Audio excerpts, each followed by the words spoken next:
This week on the Face Off Hockey Show, we've got more season stuff. We're going to talk about some weird playoff news already. Playoff news, really? Honestly? Okay, whatever. We'll talk about the Vegas Golden Knights still staying hot, fun stuff picking up at stores, and we might just have one of our best friends who has a new job now. We'll talk about that and more. It's Face Off Hockey Show coming up right now.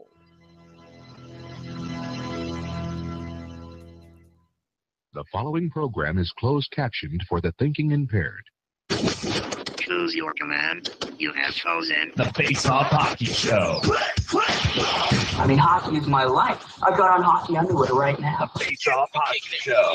What? With Scotty Waz. Sean O. And a breakaway. Takes two scores. There we go. And the P-Boys, Johnny and Mark with the C. Yeah, baby. You believe it not? Oh, yes!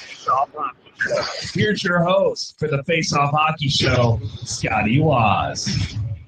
Yeah, it's me. Welcome. It's a show. Welcome to the Face Off Hockey Show.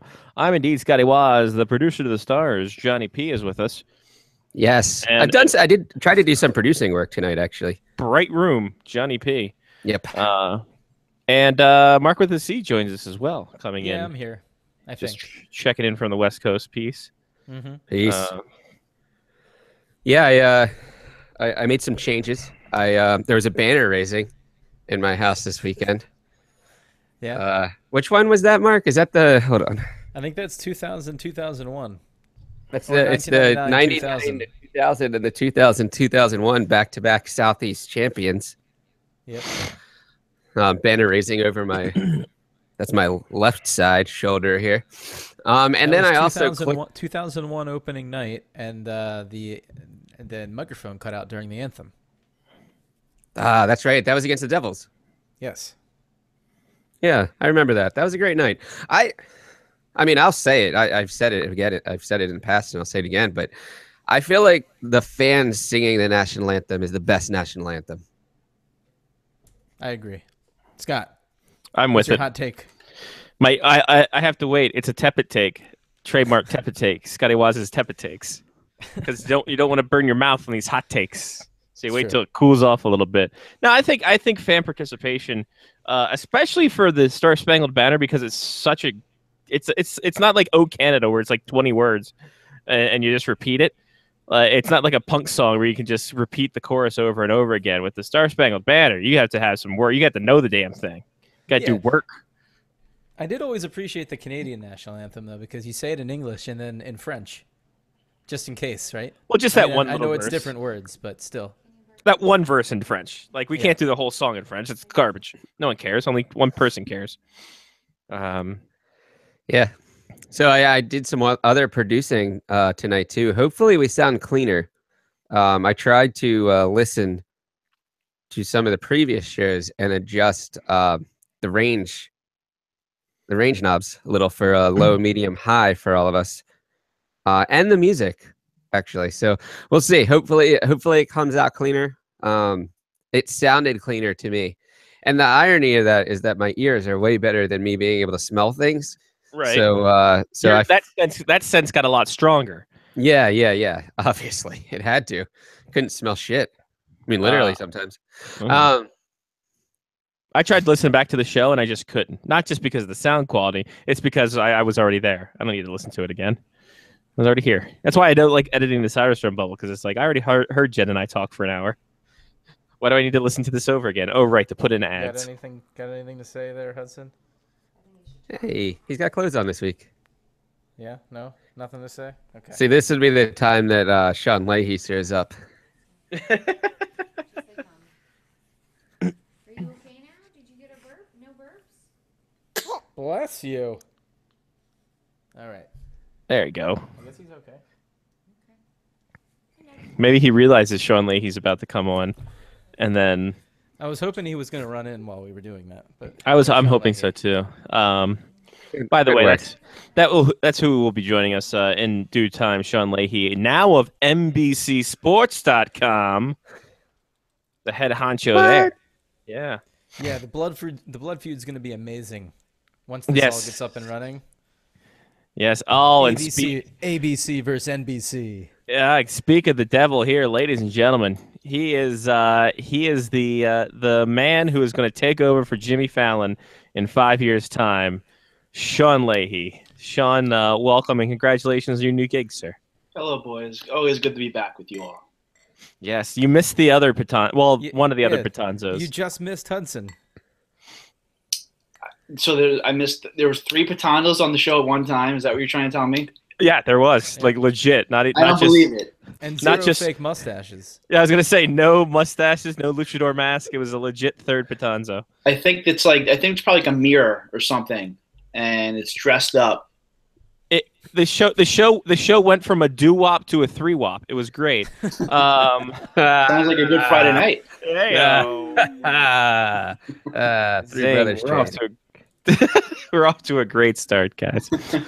Yeah. So, Mr. Leahy, how did the NBC Sports now?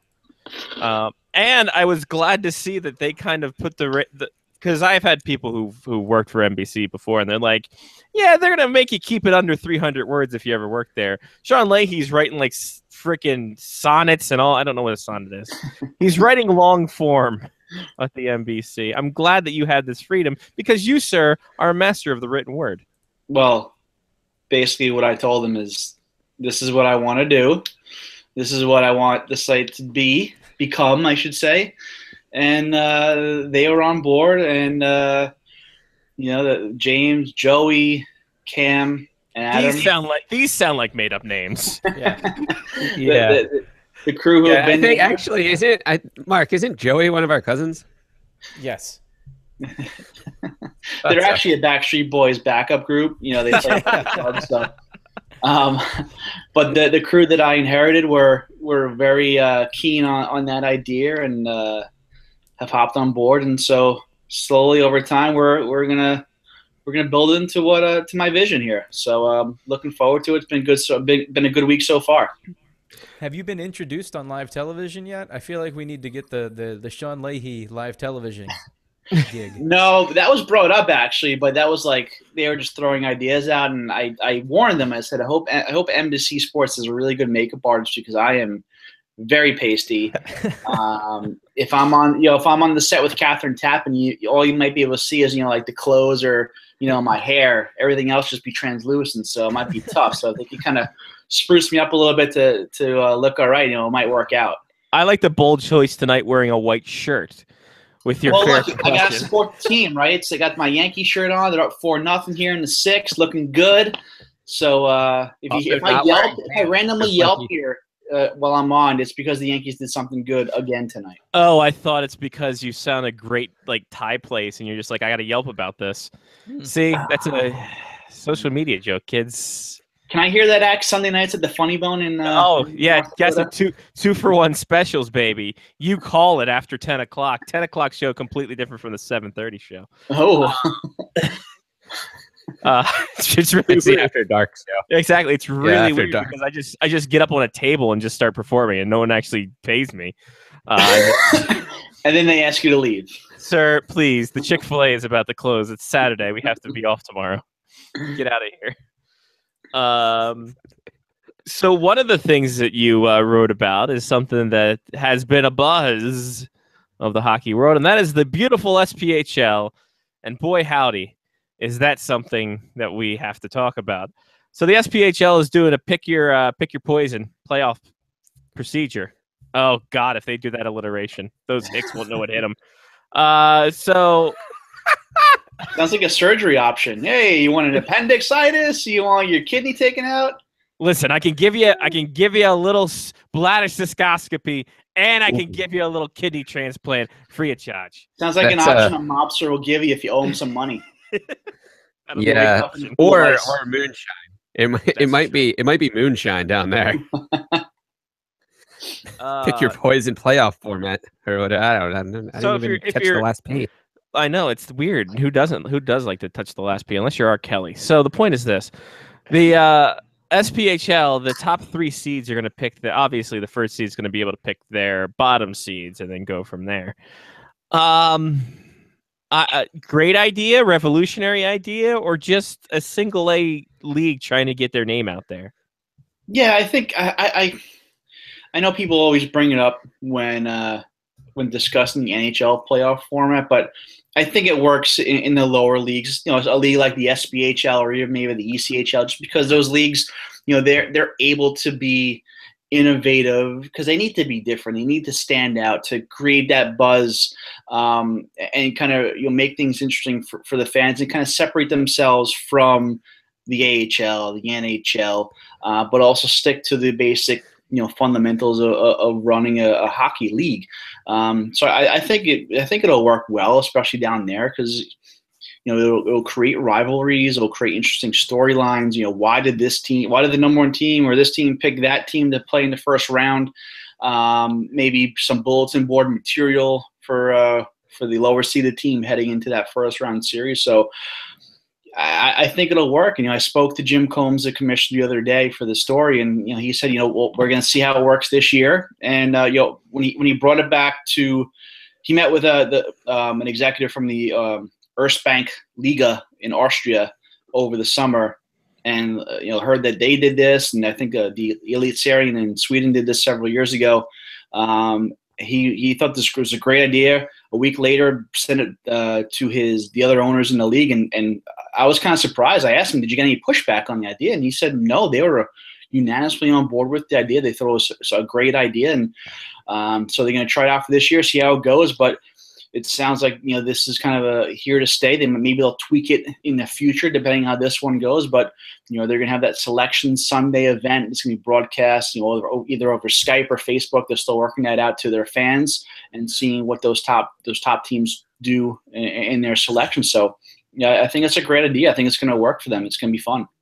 I will put this out there after the rousing success of the 76-hour event that the Face Off Hockey Show did for the expansion draft. Yep. I think Face Off Hockey Show should host Selection Sunday for the SPHL. I agree. We got the technology. Yep, the Southern Selection Sunday for the Pick Your Playoff Poison participants. Alliteration out the wazoo. Mark, Johnny, your thoughts on this this whole I playoff? can't wait until the top seeded team picks to play against the second seeded team in the first round. I mean, like the NHL does currently. So I think that would be fantastic, actually. Just start knocking teams out early. Yeah. I mean, if you're better than everybody else, go after the best right from the beginning. That's true, man. I mean, just think if that first place team's on like a 5 or 6 game winning streak and they're feeling really good, why wouldn't you try to take down the next best team? Yeah, cocky. Be cocky about it. That's what you got to do in this area. I mean, there's some bold strategy that can get played in this playoff format, I believe. Oh, for sure. And the series are only best of 3, so it's pretty short. So you lose the game 1, you're on the ropes already. Exactly. Yeah, I know short. Yeah. If there's one thing Johnny does know, it's soccer and short, and inability to breathe. That's true. Hey, Sean, did you see me on TV last night? No, because you were so small. See how that comes back around? Yep. Quick recall. Yeah, Johnny apparently was on TV last night. Yep. If you see him in your area, don't try to go against him. He's armed with some steroids. So I'm off the steroids right now. Oh, okay, good. You're through this is your new cycle. Gotcha. Yes. What's your takeaways early this year, Mr. Leahy? How about them Vegas Golden Knights? How about them sons of bitches? Yeah, it's pretty crazy, putting this team together after I'm sure a interesting summer for those players, having a couple weeks of camp, some exhibition games, and off this great start. James Neal scoring like every single night. Marc-Andre Fleury was playing great before he got hurt the other day. Obviously, I don't think anybody expected this start. A lot of people were probably pegging them to be in the lottery mix at the end of the season, but especially for all what the city went through earlier this month, certainly something that's something that could put some smiles on the faces of that team there. And also, if this keeps up and they have a solid first season, definitely adds to some legitimacy of that expansion team in such a non-traditional market. Where did you personally have them this year? In Vegas. Okay, good point. I definitely towards the bottom. I probably the bottom 5 or 6 teams, just because they're playing in a tough division and a tough conference, and then you're just unsure how this season's going to play out, because a lot of that team, guys are on their final years of their deal. So is McPhee's long-term plan really to kind of deal these guys away by the deadline to get some assets in return from Bill for the future, like picks and prospects? But at this point, if they continue playing the way they are and are in that playoff mix come end of February, early March, whenever the trade deadline is this year, he's obviously going to be looking to adding pieces potentially, and maybe even re-signing guys. I mean, James Neal said the other day that if it all comes together, he's open to staying if need be. But obviously, the trade deadline's a long ways away. We've got a lot of hockey left to play before then. So, but it'll be nice if they have some first-year success, playoffs or not. What really good prospect does Vegas have that they can trade for Yager at the deadline? Do you really want Jaromir Jagr going to Vegas? I mean, did the Caps want Martin Erat? I'm just kidding. They got plenty of young kids there. Cody Glass, Nick Suzuki, guys they drafted this past season. Shea Theodore, who's last year was up and down every single day in San Diego to the Ducks. He's got some promise there. So they have definitely if they need to add pieces, they certainly have the young players to do it. But I don't know if that'd be a wise strategy if you're trying to make this thing last for more than just one season. Yeah, well, who knows what they're going to do. I mean, Yager could get started on his retirement career. Yager's Picks, 1-800 Yager's Picks. Vegas. Yeah, it's a Checkaroonie into something river. What's rivers out there? Salt River? I don't know what's out there in Vegas. Do they have our water in Vegas? I heard tons of pools. I mean, they make ice out there, so I imagine they do. It's true. Well, you want to drink that ice? Come on. Don't be silly. Yeah. At the end of the year when they sell it in those little vials. Could that be the worst gimmick that we recently happened? Because I know the UND does it for the quote-unquote championship ice that they had a couple years back. They're going to definitely do this.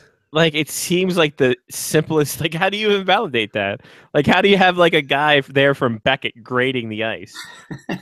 Well, then you have all those guys on Facebook. It's all Don West. Yeah, the guys on Facebook that are like, "Why don't you take that water and send it to Flint, assholes?"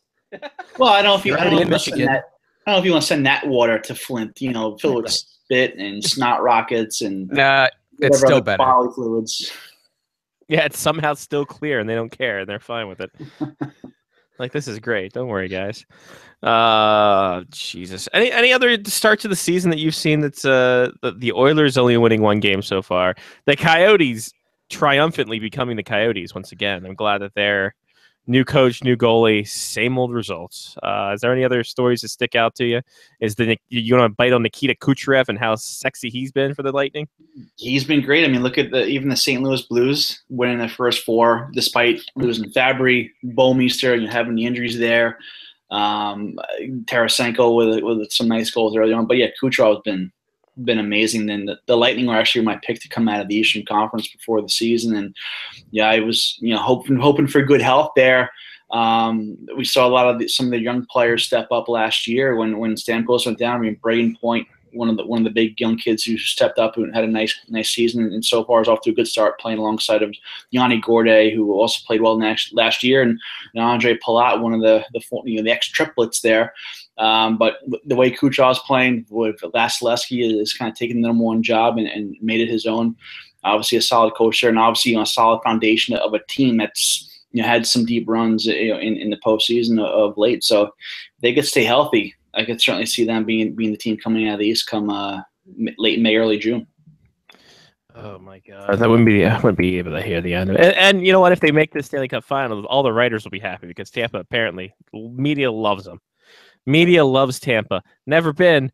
Good for them, I guess. I don't know. Well, see, the reason why media loves it because about a block away from the arena, there was just right next to the convention center in the I think it's the Channel. I think it's the body water there, but there's a little tiki bar And after every game, every night we would go there. 2 years ago during the final against the Blackhawks, we would go there and be there all night, seeing third-string goaltenders playing what be the beanbag toss game. I can't think of the name. Cornhole. Till the wee hours of the morning, and just having a good time. And obviously, you can't beat the weather. Yeah. Plus, you're wearing shorts as soon as you walk out of the place because it's 85 degrees. Yeah, and I'm carrying one of those, potted plants around just to keep myself shaded. Yeah. At I'm night, like Mark Bergevin at the GM's meetings, just kind of hiding from everybody. Yeah, we should get you one of those hats that has the umbrella on the top. Oh, that'd be perfect. Perfect. I'll see if I can find one of those for you. Thank you. My birthday's in April. Yeah. There you go. Awesome. Perfect. Will you be down here in March? I think so. Yeah, I hope so. Nice. I'd love to check that out. You should text Mark and let him know you're coming down. Yeah, for sure. And then I'll meet you in Annapolis somewhere. I basically only have one Patanzo in my phone now. It just says a Patanzo. So, and there's still there are 2 numbers listed. So when I send the text, at least one of you guys are getting it. That's what I know. Or maybe Anthony. Anthony Patanzo, of course. Well, I'm gonna have one for Hudson now too. So I gotta add his name, add his number to the list too. Sure, why not? Yeah. H. Patanzo. Your gifts, by the way. Yes, they were fantastic. Yeah, I showed them off on the show last week, Sean. So thank you. Hudson has worn one of them. I can't remember which one it was. I mean, I'm so happy that either you or Johnny can wear that as well. Yeah. I tried it on. It was a little tight, but it fit. Here's the gimmick that we missed out on. We should have had you send it to Johnny with Mark's name addressed to it, and it's true. It would have kept that gimmick alive. Next time. Next time. I think my text to Johnny was, send me whichever one of you Patanzos had a baby's address, please. Yep, pretty much. That sounds about right. Yep. Oh man. It just said I need to send baby gifts. Give me an address. Give me an address. Oh God. Yeah, Annapolis is Jen and I might make the trip out there too. Who's to say? Nice. So we'll have a big reunion. Family reunion. I mean, if we could throw a party at my house. I'm looking down there right now. I still have 8 cases of beer. So oh yeah. I think we should be fine, at least for the weekend, right? For the 3 or 4 of us. I mean, you can invite Greg and other people are coming down. I think we have a case for each person, basically. Greg doesn't go north of Severna Park. That's true. That's true. This is like when Kramer planned the Millennium Party 3 years out. So at least I'm glad you got everything set. Just make sure you get the right balloons. Jesus, you don't think we look at draft? I'm gonna get October. I'm gonna get into boy balloons. You might want to stock up on ice this weekend, okay? Okay. Yeah. I got it. I got a new mug also. Sean P. O'Connor got me a baseball bat mug. Oh, that's awesome. Yeah. Yeah. It goes along with your Yankees. I don't understand the hashtag get your O'Connor on. That's the hashtag though. Get your O'Connor on. I don't know, but I don't understand it. I understand it that they got the name, but what's the reference? Is there a reference? I don't know, but look, he even capitalized letters. Obviously he didn't do this. I was gonna say Sean O did not proof that. No, there's zero chance he did this. Everything's spelled correctly. My thing is this: is that I don't want to get married now because why would I have to create a hashtag? I don't want, unless I have a picture next to the hashtag, which is that of a groom getting dragged along by the bride, then that's fine. But everything else, no. Mark, did you have a hashtag for your wedding? I don't even remember. I think so. I don't remember what it was. Britt, take your mark. It was something about running. Yeah, Britt, take your mark. That's good. That's a good one. I like. See, that's a running gag. That was a solid That's choice. That's a punny one. Get your O'Connor on. I don't understand. Leahy's hashtag of pale and paler. I don't know what that even meant. It was really weird. That's the straight to DVD Dumb and Dumber remake sequel or something. Spin-off. Yeah, It's the that's their Canadian third version. coming. Oh my god. Oh, poor Uh, Canada. Oh man, what else do we got to talk about? We got Ken Hitchcock passed Al Arbor and wins. How about that, everybody? I do have a quick question, Okay. Sean. I was wondering about your studio setup here, and if you have to take down the ESPN magazine that you have over your shoulder when you come on shows like this. Like, is that like against the rules now? Like, No, how I does that work? just need to from now on I need to Photoshop Greg's face on Mary Lemieux in that cover. So But here's the thing. What you should do is that get a was- picture of Greg and don't Photoshop it. Just tape it over Mario Lemieux's face every time we come on. Well, the thing is that wasn't an ESPN or an NBC thing. Greg just had that from his early days at Puck Daddy. So every time Sean Leahy appeared on the video podcast, there has to be at least one Greg Wyshynski head pop in. So it works. I love it. I love it. So, is there any truth to the rumor that Behind the Blog is coming out soon, where you talk about the breakup of Puck Daddy? Yeah, this is it's gonna be nasty. This is gonna be like one of the 7 times Stone Temple Pilots broke up, minus the substance abuse issues. it's just Yeah, a but, trail, it's You a know, trail but there's mix. always the Yeah, it's gonna be there's trail always mix. the Behind the Blog though, where we find out that there was substance abuse issues. Yeah, well, I mean, I got fed up with him bringing the wrong kind of trail mix on the road, so that was basically the going to Chicago. That was the last of it. We had to just call quits. it was basically like I couldn't take it anymore. It was too damn cold in that room. Yeah, it was between the 65-degree room temperature hotel room and trail mix with too many raisins. I just had And then enough. some guy yelling about stegosauruses. It was really weird. Oh, Gary Sanchez just hit a bomb for the Yankees, 5-0. Wow. Look at this. 5-0. Sean Leahy. This, Houston hasn't can the suffered Yankees enough win this tonight? year? No, they're gonna go up 3-2. Yeah. Best of 7. The Doyers, I think, can close it out tonight. Yes. The Los Angeles Doyers be the first time since 1981 that the Dodgers and Yankees would meet in the World Series. Oh, If you're Wow. scoring at home or even if you're alone, that's all. Wouldn't it have been really funny though if Cubs fans waited 108 years to win the World Series and then they won it in back-to-back years? That'd be tremendous. There'd be like that one Cubs Cubs fan that got born like right before they won it, and he's seen 2 World Championships. It's just like, ugh. What about that one guy that didn't see the Cubs win a World Series and passed away in 2015, and then they subsequently win 2 in a row, and it's like, oh, it was that guy's fault. It wasn't Bert, it was that guy.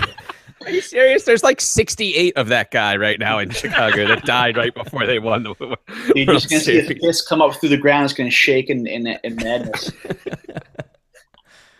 Come on, Steve. It was all your fault. Nobody was named Steve.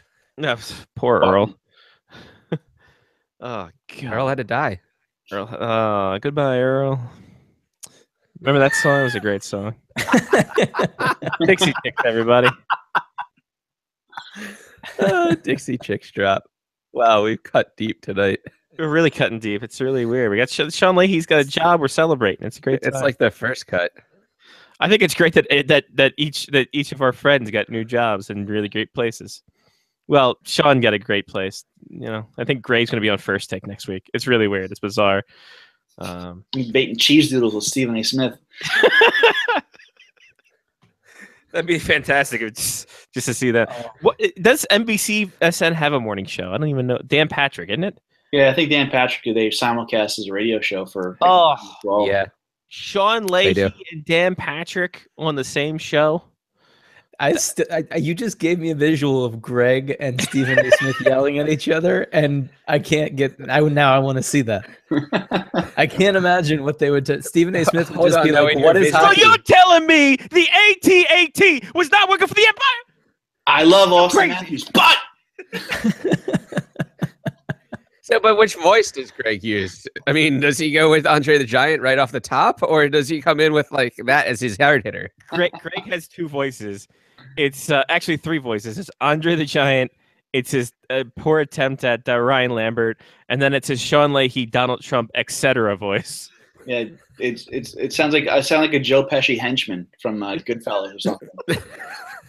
One of the lackeys. Which is odd considering both Patanzos are here and don't sound much like that. No, not at all. All right, let's cut to the core. The Washington Capitals. Listen, Oh. it started off so great, and now we're at a downturn. Should we just start asking for where the lottery picks are? Should Caps fans start figuring out who the lottery picks are now? No, come on. You know how this is Do gonna we work. need a new defenseman like the Hockey News said? The Hockey News, of course, the Bible of all news of hockey, said that the Capitals should go get a new defenseman right now. No. I mean, they have like $7 in cap space, so it's kind of tough to do. you know, look, you guys know how this is going to play out. I think it's pretty clear.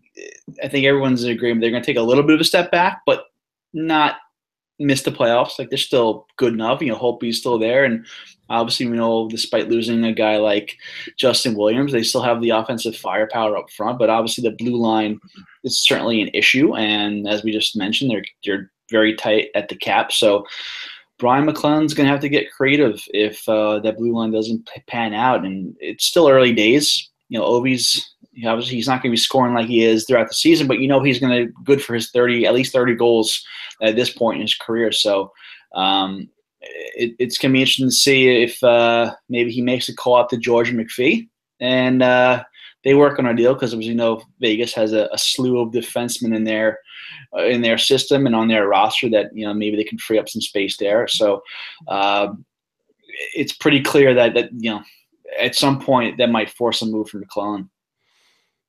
The one defenseman they really want got picked in the expansion draft. So we love you, Nate Schmidt. We miss you. Miss you dearly. This is the thing. Was he really that good, or is he like that, like X that people always think about from back in the day that they just Brooks remember Laich? it better than it was? I think he was good, but he wasn't I like think- game-changing team making. No, good. he's not. But I think he's better than the options that present themselves, which also begs the question: at what point do you especially for a fan base like the Capitals, who are, let's be honest, very fickle? At what point do you have to say, "Listen"? Fickle is the nicest way that I would say. I know, that. right?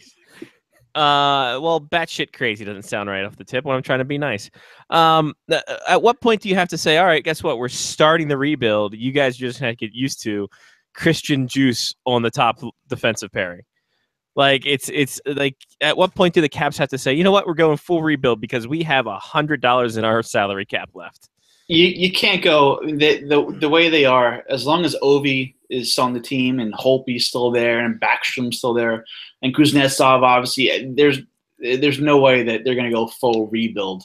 Maybe a retooling on the fly, but I mean, they're locked into Oshie, they're locked into Kuznetsov. Ovi's got a number of years left, and Holtby as well, and Backstrom too. He's got a couple years left as well. So, as long as those guys are tied out for a few more years, they can't go full rebuild just because if they're trading guys away and looking toward the lottery, you think Ovechkin or any of those guys are going to want to stick around for that, especially Ovi being 32 and obviously, really, really, really wants to win a cup before his career is over. He's going to want out if that ends up being the case, which I can't see that happening while he's there. God, I hope not. He's the only superstar they've had since Dennis Maryuk, and people forget about him. Sir, Peter Bondra, Michael Pavanka, Dmitry Kristich. 3 times? Which time? Chris Beach? Chris Beach. Ben Is that what you said? Gustafson, Yeah, Chris Beach. Chris Can't miss Beach? Chris Beach? Yarmir Yager. It's true. That's true. I didn't like the, I didn't like the taste of that one. No. Oh my God. Winnipeg Jets are a shit show, at least when Connor Hellebuck's not in net. Just going down the alphabet right now. Steve Mason, why is he still in the league? He's terrible. Yeah, those first couple years in Philly, he actually kind of resurrected things and played well, and kind of moved past the ending of his tenure there in Columbus. But Obviously, goaltending has really kind of sunk the Jets so far, and it's funny. I think it was Steve Dangle or Andrew Berkshire, someone on Sportsnet last season, did a really great post looking at the goaltenders under Paul Maurice during his career and just kind of how poor they've played in his system. So you look at the struggles of the Jets. You look at the talent on that roster. I mean, you look at Eric, a couple pieces away from a really, really, really good team. One of those pieces, obviously, being a consistently, productive goaltender. I can't see Paul Maurice lasting, even though they for whatever reason, they extended him and Kevin Chevalier off over the summer. I just can't see him being the guy there just because it hasn't worked. I mean, they made the playoffs once. They got swept. The honeymoon is obviously over with hockey being back in Winnipeg. They've been there now a while, and fans there, they want a consistent winning product. And like I said, they have great pieces there. Laine, Scheifele, Wheeler, Brian Little, Bufflin, so many guys up and down that lineup, and young kids coming through. Joel Armia, Kyle Connor, Ehlers, who they just re-signed. So there are pieces there to build around and make this team a competitive club. But the goaltending situation is just sunk. I mean, Hellebuck was thought to be that guy coming out of Lowell. But even he struggled in his early days here. So I don't know if he maybe needs some more seasoning in the AHL or to get his confidence back, or maybe this is just who he's going to be. But they have to figure out that position before they can move forward. Here's what happens. Kevin Chevalier fires Paul Maurice. He has an interim for a couple weeks, which allows Paul Maurice to grow his hair out, and then he reintroduces the new coach, Maurice Paul. And the cycle continues in Winnipeg. It's funny. Maurice Paul sounds like he'd be good. Maurice Paul sounds like he was part of the Prince of the Revolution. Sounds like the lead singer of a hipster band. That's true. He probably is. That's the problem. He's probably going to be suing. He's going to be really weirded out by it. I don't know. I can't peg the Jets one way or another. It's like they look so good on paper, but the game isn't played on paper. It's played by tiny men on our TV. So I think that you want to help them out, but you can't. Yeah, exactly. It's just like, oh no. I wish it were like Oyo figures. Ladies and gentlemen, let me talk to you about Oyo figures. It's been a full hour. Let me tell you this about it. Segment is brought to you by Oyo. Exactly. The Sean Leahy segment on TV. Exactly. Scotty, I was in the NHL store in New York City yesterday, and I thought of you because they had a big display of the various Oyo figure. How do you say Oyo figures? And majority of what they had were of the mascots. The mascots. I have a Sparky. I have an NJ Devil. I have a Blades, and I have a whatever the hell the Lightning is. The Bumblebee. Thunderbug. There it is, Thunderbug. So yeah, I got those guys. I have a Bridgeport Sound Tigers giveaway promotional one that I found on eBay coming soon. So nice. For me. That's a sweet find. It is sweet find that I waited 3 months on because the price was too high at first. I'm just like, all right, let's get down to my level a little more. Because I know the market on Bridgeport Sound Tiger gear not going as hot as it used to. Back when we used to broadcast them on the broadcastmonsters.com radio network. Yeah, when we drove up to Bridgeport with the no beaner light. No beaner light was on, ladies and gentlemen. No beaner light. You figured out what it means. I can't tell you because I don't even remember. I have no idea what that meant. We were just all high on Mountain Dew Code Red and ready to go. Watching And One mixtape tours in the back seat of the car when it was hot, when Escalade was still alive. Back when Escalade was still alive. Even that drew better ratings on ESPN than NHL did. Coming up in the next couple of weeks, Greg Wyshynski from ESPN. Oh no, that's not going to be us. That's a sore subject. Oh man, what else we got? We should ask Greg if he's bringing back Poby's hockey.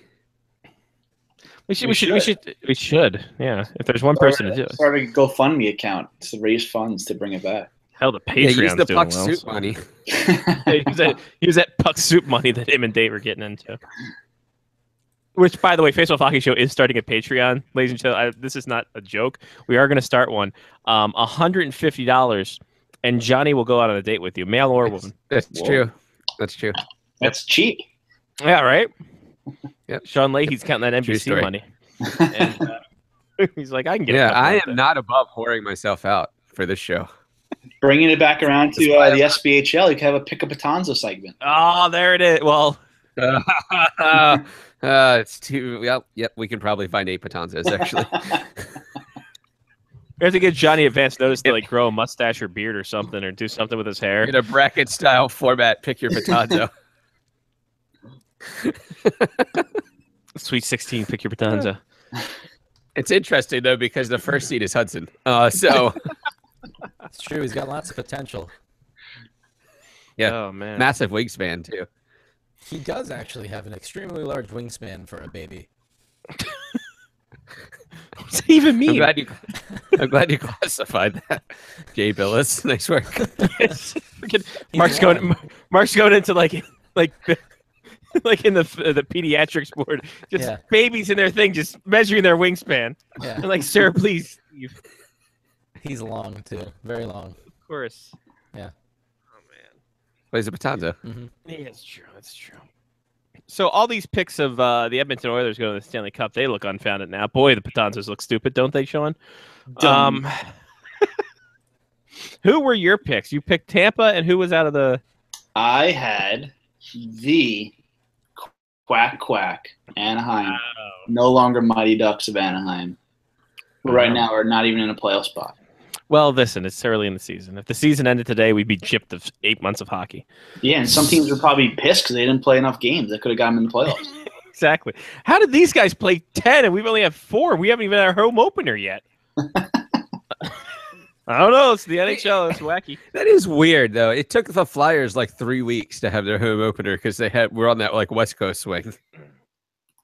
I think it was a couple years ago where the Canadians they're at the end of the month and they started their home opener. The Rangers had that too because they were doing renovations to MSG. They didn't start until I think Halloween night was their home opener. Jesus. Spooky. Ghost of goaltenders past when Henrik Lundqvist and that. He's not that good, is he? Like anymore? He's not what he was. I mean, he's still good, but the team around him. I was at the Garden last night for that game, and that first period they got dominated by the Penguins. The Penguins took a 2-0 lead, and the Rangers ended up coming back in the second and third with taking advantage of some power play time. But that's just not a good team. Their depth isn't good. Down the middle, they're not good, and Lundqvist is, like I said, Lundqvist is still good, but he's obviously not the Hank from a couple of years ago where he was a guy who you probably put in as a Vezina finalist or contender every single year. So I'm curious to see how long the leash is with Alain Vigneault, especially that now that they brought in Lindy Ruff as an assistant and he's kind of tight with Chris Drury from their days back in Buffalo. Because that Metropolitan Division, as we talked about before, it's tough. It's a tight division, and it's going to be a dogfight to get one of those playoff spots there because there's a lot of good teams there. And the Rangers, they had some success the last couple of years, but this might be the year where they miss out and kind of have to go back to the drawing board next summer. Yeah, and you mentioned the Metropolitan Division. The Carolina Hurricanes are doing great. Nobody at home sees them. 17 people showed up for the last home game. Surprisingly, That's amazing. That's amazing. Yeah, But everyone. would you want to go during the middle of the week to see the Blue Jackets? Maybe. Like, what else is going to be in town? Listen, I know Raleigh Durham is a hop in town, especially in early October. But yeah, I'd go see I'd go hang out at Irish Time or Raleigh Times, where we went to during the All-Star. Or Greg and I went to this. Did we go for the draft or was it the All-Star game? It was an All-Star game because the draft was in 2004. Okay. Yes. Yeah. There's a lot of good things to do down there, and certainly earlier in the season. Look, the franchise hasn't made the playoffs since 2009 when they got to the conference final and lost to the Penguins. So, and they got a young team there that's still a little bit unproven. So I'm sure there's a lot of fans out there who are a little skeptical and kind of want to wait things out and see how things go this season before they commit to buying tickets. And then, of course, we always have the Quebec City hanging in the air, Seattle, and now Houston hanging in the air, as the new owner of the Rockets said he wants to bring the NHL to Houston because, yeah, sure, why not? Why wouldn't we? Just put teams everywhere. Just make the whole league out of expansion teams. Well, they're going to go to a 32nd team at some point just to balance things out. But you figure with kind of the work Quebec has done and the fact that they have a building, they have an interested ownership group, unlike Seattle, who is still up in the air. I think whenever that 32nd team comes, I think it's going to go to Quebec, because if you're the NHL, you'd rather get at least $500 million in an expansion fee rather than relocate a team. So you make some money for yourself. To that end, does that mean you just blow up the conferences and say, the hell with it, 16 teams make the playoffs, go? No, this is Gary Bettman's league. He's going to bring in to make it 33. That's what the NBA, Adam Silver, their commissioner, talked about. They're looking at that idea for the playoffs, and I think we're going to see it in all the leagues. Some kind of unique formats in the future. I mean, I'm actually surprised with in hockey. Do what baseball does. Go the 2-3-2 route. Why are you having these teams fly back and forth between games 5, 6, and 7? Especially, remember the 2011 final, Boston, Vancouver. That's a long flight for the players. You're also spacing out the series because you kind of want to give them that extra day off, to rest and obviously set things up TV wise. But go 2-3-2, keep them in the city, and we'll see what they do there. But you could do a lot of things to change up the playoff format to make it much more interesting than what it is now. If they did that for the Vancouver one, then that would mean that the protesters or whatever the hell they were would have one less day trying to buy stuff to set their city on fire. So empty your pockets, hit the ATM a couple of times. Then it's true. So Brian is on our chat and said that he was at the game on Tuesday, and that they said that there were 7,000 fans, but there's no way that there were that many. Oh, Jesus, wow. Well, oh boy. Paid attendance or announced. I mean, he said some other things that I could probably say on the show, but not right now. All right. Is there something about white people? Like, is that it? I can't have that kind of reason. No. Just some colorful language. Our show's never been known for that. No. We're not drunk enough yet. No, exactly. I like all our accoutrements, especially with Johnny's banner raising. We look really good, except for. Do you like my banner raising? It's the 1999, 2000, and the 2000-2001 back-to-back Stanley Cup. Looks like an Southeast Division champions banners right behind me there. To be fair, if you want it's on the extra mic stand. I noticed that. I'm like, that's a nice touch. I like the fact that if you won the Southeast Division, you're guaranteed a Stanley Cup playoff final. Stanley Cup playoff game. Yep, Stanley Cup final. You went right to the finals if you won the Southeast and at that time.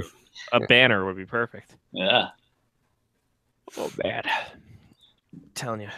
Hey, by the way, work stinks. I need to be working smarter, not harder. You work at a hospital, these things happen. Trying to be a doctor, these things are weird.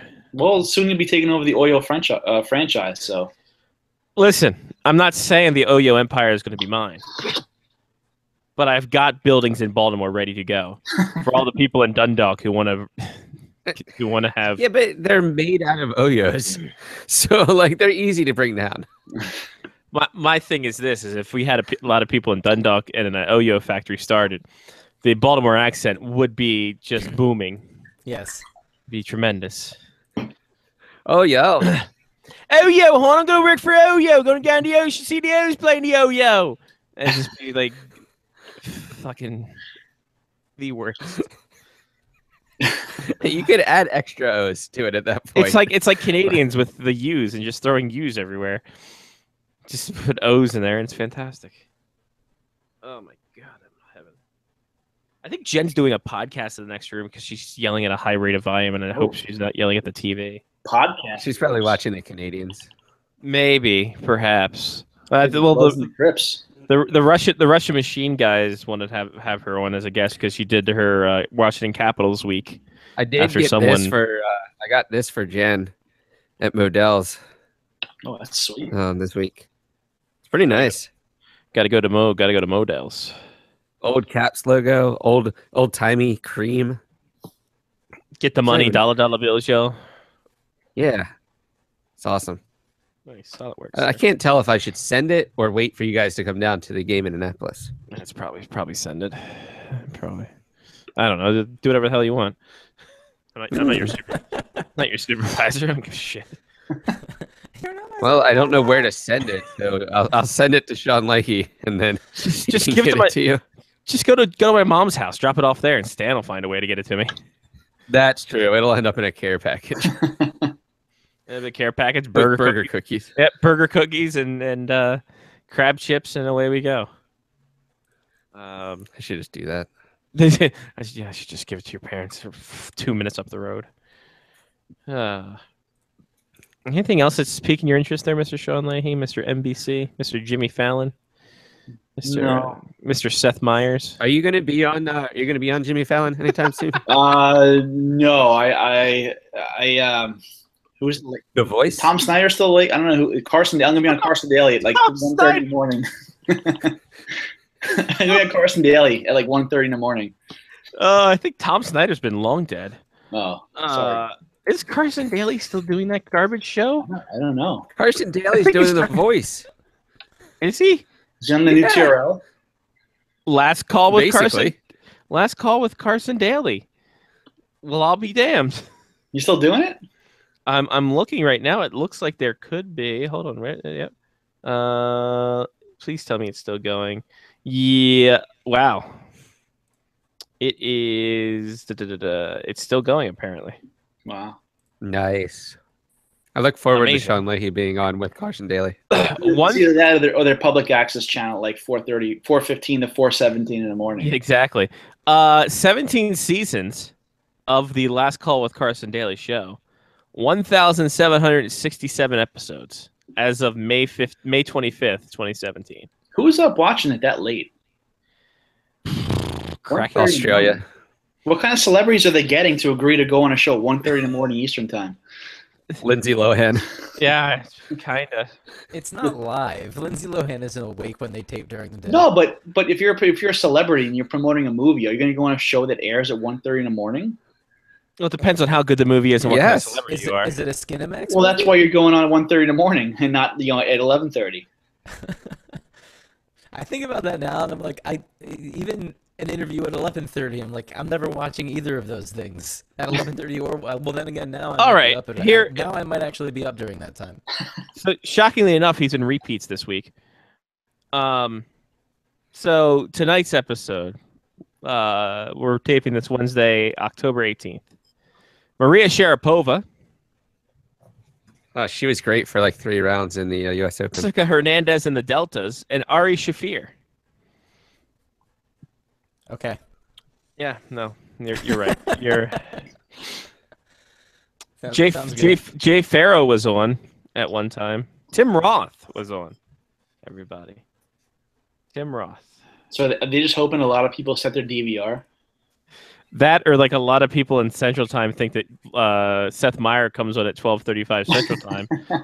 Like, who's this guy? Didn't he used to host TRL? What's going on here? They're big in Russia because it's a morning show over there. Yeah, exactly. Last call with Carson Daly. TRL is coming back, right? You saw that, right? Sadly, Yeah. I don't. That's the only news I have. It's coming back. Hey, all right, cool. Guys, it's coming back. Is this just going to be a YouTube? Like, what's the point now? Is it just going to be a Guys- guy sitting in front of a computer? Guys, I've got a Kickstarter, and we brought it back. Speaking of bringing things back, How much money do you think that they would need for a Kickstarter, considering we do this for free through Yahoo or through YouTube? I mean, like $6? I think so. At least 6. Maybe 20 because you need that extra camera to look at the video that's playing. Ladies and gentlemen, speaking of bringing things back, and I'm not sure if you heard about this. Supermarket Sweep is coming back, everybody. I did hear this. This is super exciting. I thought that was the intro to Lyle for a second. You really threw me for a curveball. I'm not supposed to say anything until he intros me. Oh, sorry. Help. Sorry, well, guess what? It's the music's gone. So Damn, it's going to be so hard this week in order to try to find a spot to put in a fucking ad. How about hold on? How about right here? And here we are. Do that just for Johnny's sake. Welcome, Lyle Richardson, InspectorsHockey.net. Lyle, we're on with NBC star Sean Leahy. Yeah. See, I told you, Sean. I knew the hashtag hire Sean Leahy would work. I told you. They actually told me when I met them. They said we saw this hashtag from this guy Spectors Hockey, and we looked into it, and we just had to bring you on board. So, you got the Spectre bump. There you go. You know, I was going to ask, is there like an interview process, or do they come to you and they're like, hey, we want you, and you're like, sure, I'm not doing anything? Well, it's a little more depth than that. So you were like, so you made him wait, and then 2 days later you texted him back. I was like, sure, I'm not doing anything. Yeah, it's industry standard, you know. Yeah, Brunch on Saturday, great. You got to play hard to get, Johnny. In this, if you answer in the first half hour, you seem too eager. Yeah. What happened is that's the problem. 7 days. NBC, what they did is they commented on his blog post, and he said, "New blog, who dis?"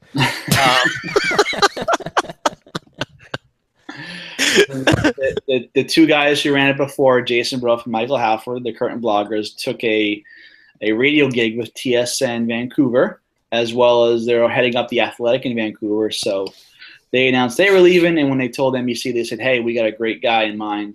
I think this happened like July. So they said, "Hey, give Leahy a call," and started chatting. And a couple months later, here we are. Landed on your feet. Perfect. Excellent. Somehow I'm a rights holder, so Pierre Maguire is the best. Mike Milbury is fantastic.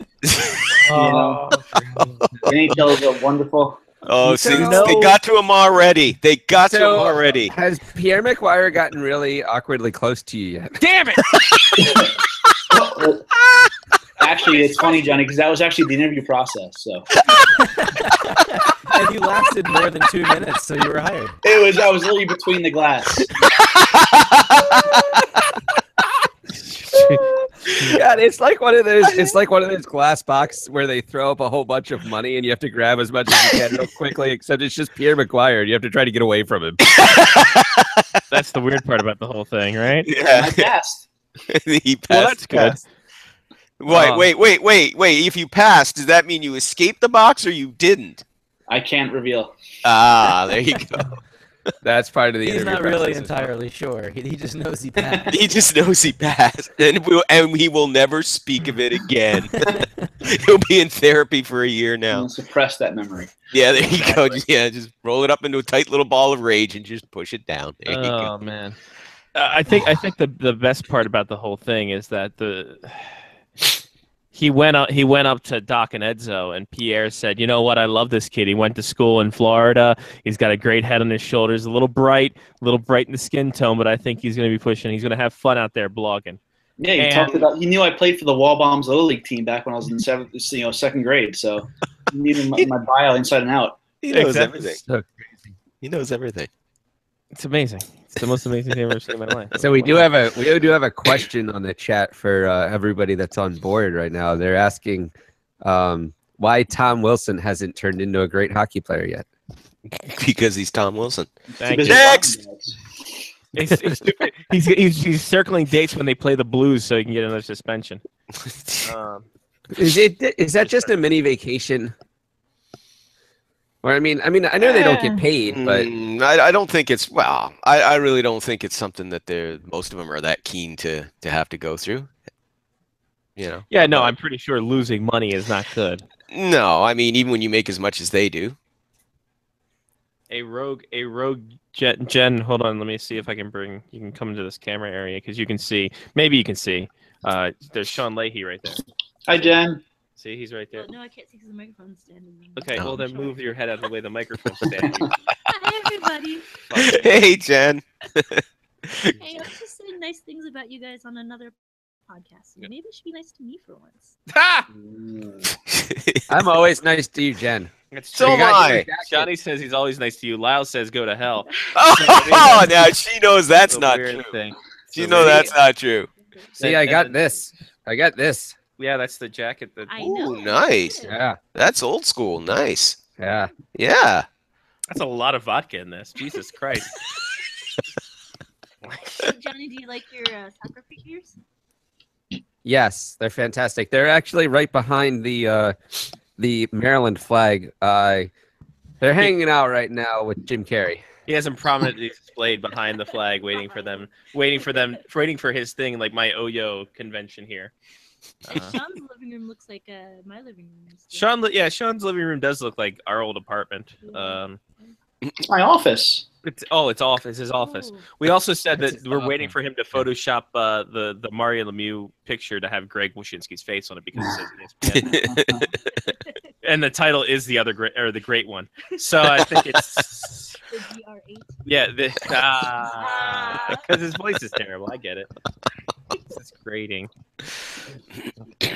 Wish got really cranky with me one time 'cause I told him he was a bobblehead on TV. Wow, you told Greg he was a bobblehead on TV. That's Well, because he was on TV and he was talking and his head was doing this thing, like he was nodding, like. Dude, you have to stop being a bobblehead when you're on. Maybe Party in the USA was playing. Party in the USA could have been playing. Good That excuse. is a very good point. Brings up a very valid point. Well, here's the guy who would know, who could answer that question for sure. Sean, is Greg Wyshynski a real life bobblehead? We've He's all a been lot of around things. Greg. We know he's a real life bobblehead. Jesus. I just wanted to put Sean on the spot. That's all. He's a lot of things. Bobblehead, There we go. Bobblehead's probably somewhere on the list. Yeah, I'm just trying to bring out that whole Shawn Michaels Marty Jannetty feud that now that you're working at different networks, and you did the super kick, you super kicked him through the plate glass window. We should definitely have Sean Leahy cut promos. Yeah, I mean, when I see him at an NHL event, whether it's like the Winter Classic or something, or the All-Star game, he's definitely going to get a coconut to the head. Oh, there we go. He's going full RP. Right on. Right on. Oh my. Oh, goodness gracious. Well, thank you. Yeah, thank you. Appreciate it. Bye. See you later, Jen. You're on the NHL Bye, History Jen. Girl, everybody. You can catch her at NHL History Girl or on the Soderstrom Bubble whenever the hell we decide to do a Soderstrom Bubble. I think it's weekly now. I don't know. It's supposed to be weekly. When we feel well. There we go. Has everybody got colds this week? My God. Yeah. Yeah, because This is normal. It was 32 degrees one day, and then like 12 hours later, it was 76. Wow. So yeah, I'm not a fan of that shit. Garbage. Why has nobody like Mark Strait? Because he's old and no good anymore. I'm sure he's a very nice man, but he's definitely well past. Well, the questions so far tonight are just short and to the point. Well, Wow, what should I have for dinner? you can't go wrong with KD. Here you go, craft dinner for you, my friend. Thank you. Yeah. Good answer. Good answer. Well, it's an honor. Well, it's Canadian thing, and kind of we're all kind of up here in Canada in a little bit of a sad mood because the legendary Gord Downie passed away, lead singer of the Tragically Hip. So, Our flag. I'm not being an asshole here. Our flag's at half staff today because he seems very iconic. Yes, and they seems are. like someone of worthy as a person of the Order of Canada. Yes, they are. He was a close friend of our Prime Minister, who was rather emotional when asked about Gord's passing today. And the ultimate compliment from the hockey community, well, at least at Toronto at the ACC, they lowered the Bill Barilko pennant to half-mast because, of course, Bill Barilko features prominently in the song 50 Mission Cap, one of the great songs by the Tragically Hip. Not one of my favorites, but definitely one of the great songs. My favorite songs about, Bob Cajun. But there you go. Anyway. Yeah. Rest in peace, Gord. Yeah, rest in peace, Gord. No one likes Mark Strait, so that was the answer. No, to that. nobody likes Mark Strait. Why did they bring him in? Just let him They saw him as an affordable short-term replacement on their power play for the departed Andrei Markov, but that didn't work out. And I think it was pretty obvious to anybody who watched him last season, and also especially when he got dealt to Pittsburgh and saw what limited action he did get into, that his best years are way behind him. This was kind of it was an affordable little Hail Mary here for Marc Bergevin that didn't pan out. So, and Oh, Is his name on the cup? Please tell me it's not. Yeah. Yeah, it I is. think so. He got in 3 playoff games. I believe one in the final, did he not? Yeah, I Wow. think he got one in the final. Yeah. Yep. He did play. I know for sure he played in 3 playoff games. All right, Jeff Schultz, Mark Straight still have more cups. All right, just needed that for my notes. There you go. Needed that for my notes. Yep, it's on there. Confirmed. Just There we go. Wow. Sean Lee, You have the cup in your house? Yeah, that's where it stays. Obviously. Yeah. Come on. You know how many Fruit Loops I eat out of it every day? It's crazy. You probably don't need white gloves to touch it, do you? No. My hands are white enough. Good point. See, we don't even have to set up jokes anymore. Like, No, you just gotta have joke, and Leahy takes it the rest of the way. Yep, it's just It's like a handoff at the it 20, is. and Leahy runs the entire way into the end zone. He's the Eric Dickerson of podcasting humor about skin tone. Wow, did I garble that one? Jesus Christ. Yeah, like when Bo Jackson just ran back the kickoff and went right through the tunnel. Yeah. yeah. And he's gone. I mean, he really just wants to get to the punchline. We only have 2 hours. yeah, that's Like, let's not draw this out. Yep. Jesus. We all know what's coming. The minute you walk through that door, we knew it was coming. yeah. And on that note, I need to head out, boys. All right, buddy. Thank you, Sean Hey. Leahy, for All right. gracing us with your Thanks as presence. always for having me on. Yeah, no problem, buddy. Appreciate it, and best of luck, and we'll talk to you down the line, sir. We're looking forward to good things, and I'll see you in March. Tell Carson Daly we said hi. Johnny, keep those beers nice and cold for me, okay? You got I 5 will. months. I got it. There he Bye, goes. boys. Thank Bye, you, Sean. Sean. There he goes. Sean Leahy, NBCSports.com. Leading up their hockey analysis, or they're stealing their money. I don't know which. Probably a little both. Good to see him Good to see him gainfully employed again. Yeah, like within a matter of days, all our friends are all employed again. Hooray! Well, no, I'm glad that's kind of how it went down, though, right? Yeah. Like, Yeah, absolutely. you hear like weird things, I guess, and I feel like hockey is its own circle, and it's good to hear that like a couple guys got like a better gig, and we're like, you know what, we got a great person that can take over our spot, and that's the way it should be. That's the way that like these types of things should occur. Is that you should know somebody that like really likes what you do and is like, you know what, you should take over what we've started, basically. Yeah. Well, At least he didn't join the Athletic. that could be coming someday. I don't understand the Athletic thing. I'm not gonna lie. I don't get it. I don't get like what they're going for. It's long form sports writing. Basically, it's unshackling. It's unshackling the sports writer. I don't know. It's essentially it's newspaper features almost every other day. It seems. But it's, and as I said, I mean, guys, I subscribe to it because, of course, for my line of work, I mean, it's something that I need to have. But yeah, I mean, geez, I mean, I paid the $5.99. I didn't get it when it was on sale for $3.99. I paid $5.99 a month. But it seriously, for the hockey coverage, it's well worth it. Like I said, there's as I said last week, is a real murderer's row there of hockey writing, quality hockey writers there, and yeah, the big change that I noticed with the work there is that they're really not, from what I can tell, there's no real constraints put on them, like in terms of how in depth that they can go. I mean, I know from experience in doing this work just in freelance. I mean, some of the gigs that I do, I mean, there's a strict limitation on the number of words you can write, believe it or not. I mean, for some there's 500, for some it's, a minimum of 400, but no more than 700. So you have certain limitations, and sometimes it's difficult, if you really want to explore a subject in depth, to really get everything in there.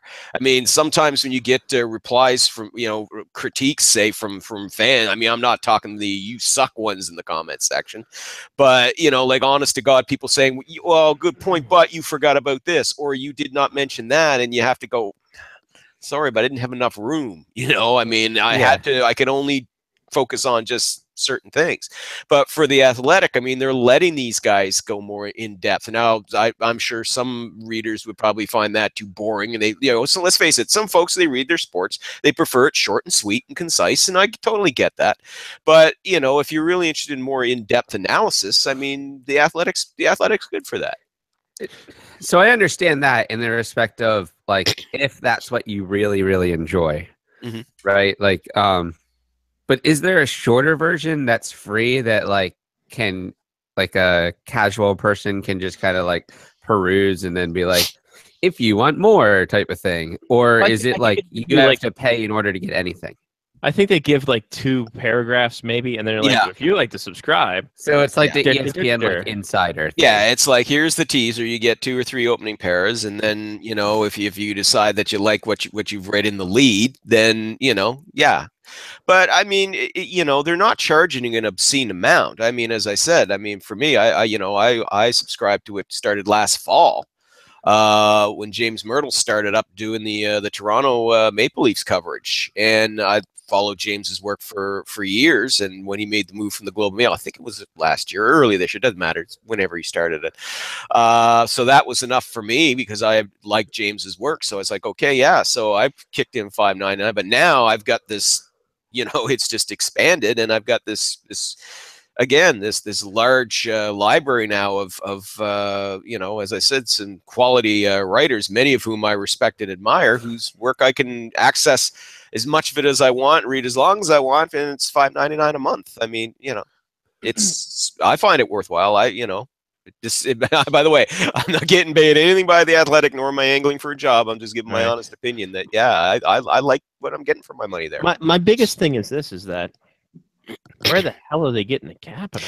Yeah, that's the thing. The thing is they're trying to do this up. They're gambling, and I would say I would say it's a calculated gamble, but I think they're gambling on the fact that they're going to be able to draw in sufficient revenue and bring in enough readers, that there's enough readers out there, enough people out there willing to pay for that kind of quality sports writing. And not just in hockey. I mean, like I said, my God, I'm not limited to hockey on there. I mean, I can access all their baseball writing, football, basketball, whatever I want, all that coverage. I can access that. It's not just hockey.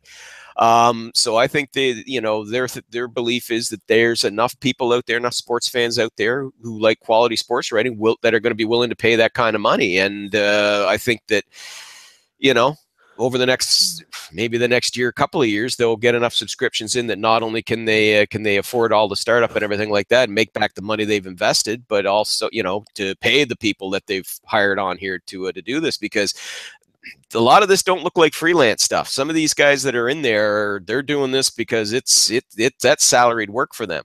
Okay, this is their life. There's their livelihood. I mean, it's different for me. I'm on freelance, but I mean, for a lot of those other guys, it's not. So yeah, that's a lot of money they're going to be forking out. But if it works, good God, that could really kind of change the whole sports page thing that they're going for, because it's getting expensive out there to get subscriptions elsewhere. And let's face it, the quality I found of a lot of the sports coverage is starting to go downhill. I mean, writers have been laid off. I mean, some papers have even folded over the last 10 years. So this could be maybe an interesting sort of one-stop shop, if you will, for all of these different sports cities, like I said, all under one roof. I almost want to call it a more mature SB Nation. Like, it seems like a tenured SB Nation.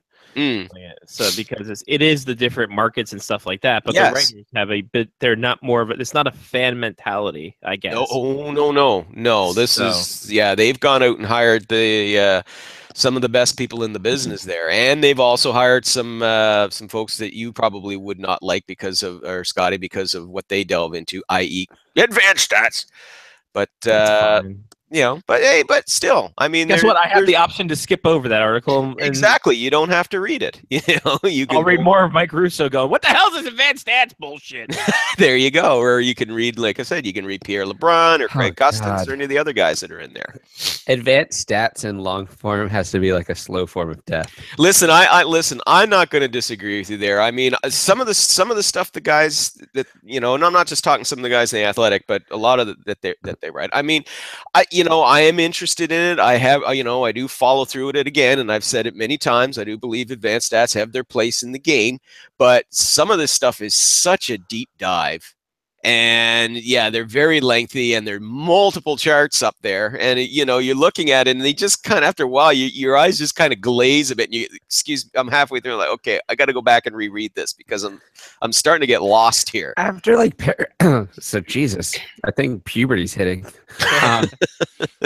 After like paragraph 4, though, you're basically just stroking your own ego. Like, you're not really giving any details any longer that like bring extra like thought to the process at that point. Well, there may be some that are like that, Johnny. I'm not going to dispute that. I think there's some that are undoubtedly are like that, but there's some that that I've read over the years that I think that they do a good job breaking things down. Mr. Yost, for example, on TSN. I think he does a good job of keeping things concise and clear. I mean, he's one of my go-to guys when it comes to advanced stats. So yeah, I mean, the bottom line is I just hope that they're resisting the temptation to feel that they are smarter. They're the smartest kids in the room, and that they feel they are, and that okay, if I have to shorten this down and dumb it down for you, that you're not worth it. Because you really are shutting out a bunch of people who want to understand or try to wrap their heads around what you're trying to say. It doesn't mean they're stupid. It just means that, okay, look, just, condense it here a bit, kind of cliff notes it for us. And then as we get used to it then we can go, okay, oh, here's your more in-depth deep dive. Okay, fine. Now I get what you're saying. Yeah. So they need a translator. Essentially, almost. They need a middleman. No. I mean that in the nicest way possible, because the nicest way for that to come out, I guess. Right. No, I get you. What I mean is like, I work in a job, and Mark does it as well. That's extremely technical. Mm-hmm. But if you can't explain it in English so that someone who's not technical can understand it, you're basically worthless at your job. Yeah. Like, you can do a whole bunch of really cool shit, but if you can't explain it to somebody else, it doesn't matter. Mm-hmm. But I think here's the thing is that in a regular everyday job, you kind of have to explain that.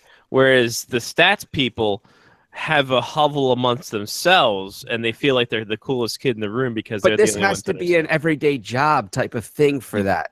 You'd have to. In order for somebody to actually read those articles more than once or twice, you have to be able to explain it in a way that everyone can understand it. Oh, sure. And here's my issue.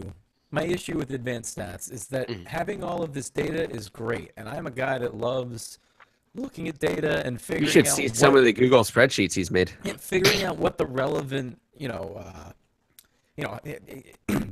all the data. Here's the things that stand out because of this data. However, that's for things that are predictable. Mm-hmm. For me, like, baseball stats make sense because being able to hit a curveball is predictable. Hockey is unpredictable. Hockey is probably the most unpredictable sport that there is, I would say. I mean, it's not like you're... I don't know. I just don't... Because you're playing the elements of the playing field as well, whereas every other sport is open-ended, less... like indoor soccer, indoor lacrosse. I mean, the boards come into play in hockey. Yep. And literally everything is different on a play-by-play basis. Sure. Whereas in baseball, if you faced this pitcher before on a Sunday, at 7 p.m. start time, when it's 84 degrees. Those are all things that stats can capture, and advanced stats can tell you probably, how good you're going to be if you had chicken the night before. Mm-hmm. Like, in hockey, that isn't going to be the case. A, you're not going to be matched up against the same people the whole game, more than likely. And B, I mean, there's so many different variables when it comes to hockey that I don't believe advanced stats tell you anything about future production. Projections. Yeah, projections. I think it's great to study what has happened, but I don't think it really adds that much to what's going to happen. Well, yeah, and I mean, as I said, I mean, advanced stats they do have their place in it, but as I've said repeatedly, they're not the end all and be all. For example, you look at people get upset over plus minus. Now, plus minus isn't considered an advanced stat. It's been around a long, long time. In fact, plus minus, I think, was the impetus for some people to kind of embrace and go into this sort of field of advanced stats because they felt, well, plus minus doesn't tell the whole story. For example, Nicholas Lidstrom, one of the greatest defensemen in NHL history, but in his final season he was a -2. But anybody who saw him play that season can tell that he's not a -2 type player. The team, that he was playing for wasn't as good, blah, blah, blah. He was on the ice for more goals against than he was for goals for, but that wasn't his fault, blah, blah, blah. He plays a lot of ice time, yada, yada. So and you can't put into effect the fact that power play goals don't count for a plus either. Exactly. So, so I can understand that logic. Like, yeah, plus minus can be flawed. In that instance, it certainly was flawed for Nicholas Lidstrom in that final year, which I believe, if memory serves, he won the Norris Trophy that year. If memory serves, he was a minus player who won the Norris Trophy. But again, that doesn't tell the full story because obviously Nicholas Lidstrom is not what you would call a minus player. So that's where you see people getting into more things like, well, puck possession and things like that. And here's one of my biggest bugaboos is where they rag on a player who's he's a lousy puck possession defenseman. Oh, but he leads the league in block shots. Well, isn't that his job? I mean, of course he's going to have lousy puck possession numbers because he's blocking shots, and probably right after he's blocking the shot, if he can get to the puck, he's getting it out of the zone quickly. He's not carrying the puck. So, in that instance, I think that, puck possession stats are meaningless in that regard because it doesn't tell the full story. It doesn't mean that defenseman is a bad defenseman, not at all. So they can be just as flawed as plus minus.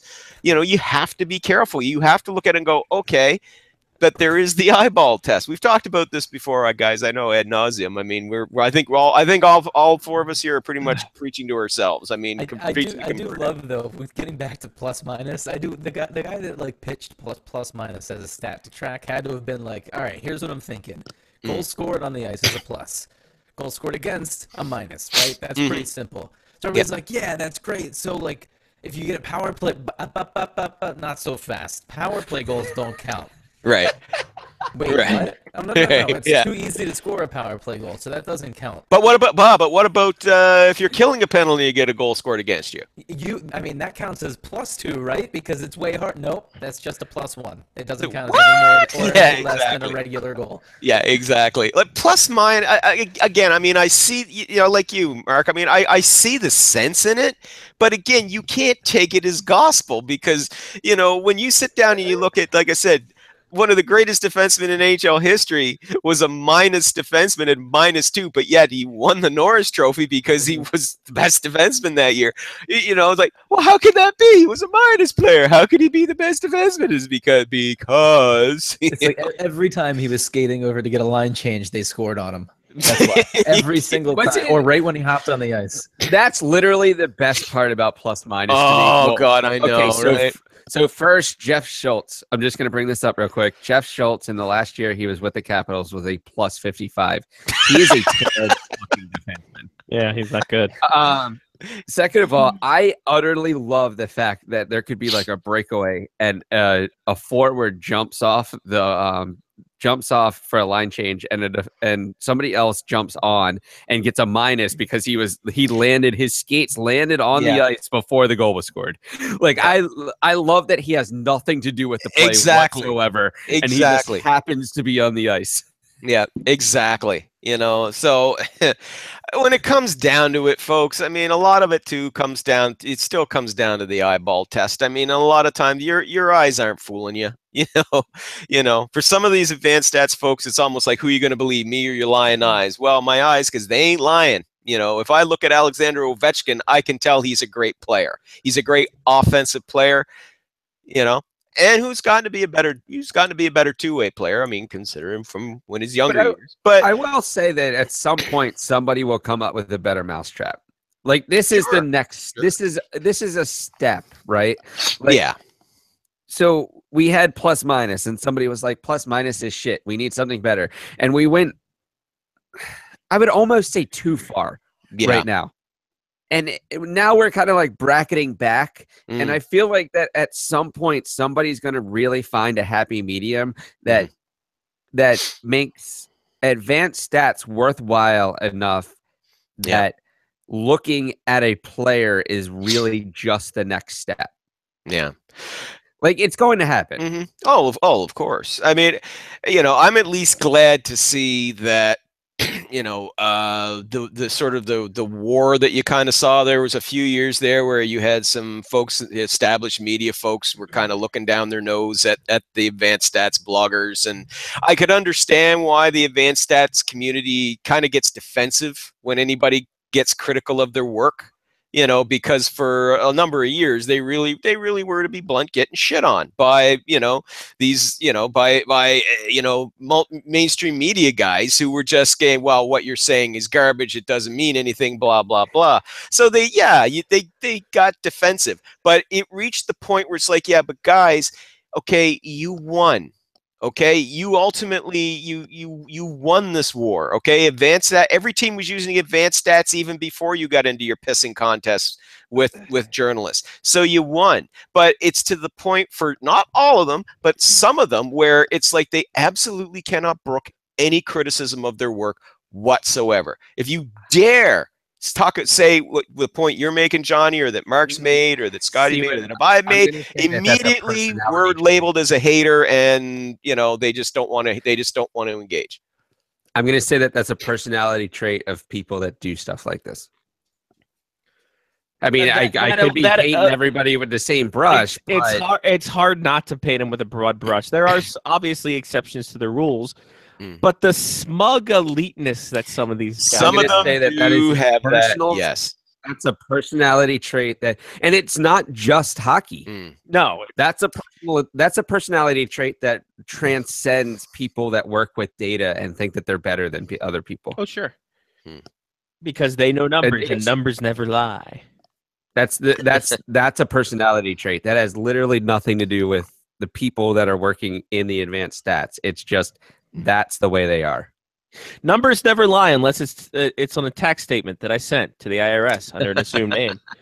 But technically, the numbers aren't lying. You are. You are. Yeah, it's not the numbers that are lying. But I'm using the numbers as my lies. I see. There we go. Lyle. All right, no more advanced stats talk for another 3 months. Yes. Yeah, no, we're good. We're good until we get to the almost all-star break. Lyle. Sir. Lyle. Sir. Lyle. Sir. Listen. Yes. SPHL. You hear about this? You seen this? The playoff pick'em format here. I love this story. The pick your poison playoff performance. Yes. Is underway in a big way. Lyle, go ahead. Yeah. It would not work in the NHL. This is perfect for the SPHL. Oh yeah. Listen, that is a great promotional idea. That is thinking outside the box. I like what they're doing with that. God, it would be fantastic if you could translate it to the NHL. If you could actually get the NHL to get on board with that, my God, the playoff matchups you could have. I was literally just thinking the same thing. Do you know how traditionalist head would explode? Oh, I know. That would just to me, that would if you want to bring in some real excitement, if you want to shake things up for the NHL playoffs, so there's not, oh God, it's Montreal, Boston again. Oh, it's Washington and Pittsburgh again. If you really want to shake things up, go with that. But if you're Pittsburgh, why are you not picking Washington? Now that's now I know in that instance, yes, it could. But no, I'm talking about people who are like, oh, we're all saying the same stuff over and over. The same assholes who said we need more divisional play. Exactly. And then when they gave it to them, they're like, I'm tired of seeing, not Montreal and Boston again. Oh, not Pittsburgh and Washington again. I'm so bored of them. Wish they'd play somebody else. I still say, just as a quick aside, they should go back to the format as it was in 1980. First place 16, second place 15, third place 14, blah, blah, blah. That wasn't that much of a farce. Actually, man, you saw some interesting matchups that year, man. Edmonton and Philadelphia. That was an interesting matchup to start. I would But love anyway. that 1-16, and then the top team picks whoever they want to play from like 9 and below. I'd go. Yeah. I go full NCAA bracket. I would. Put everybody in, seed them, and just fucking hope for the best. And then seed them. Make it a 60 game season. Mm-hmm.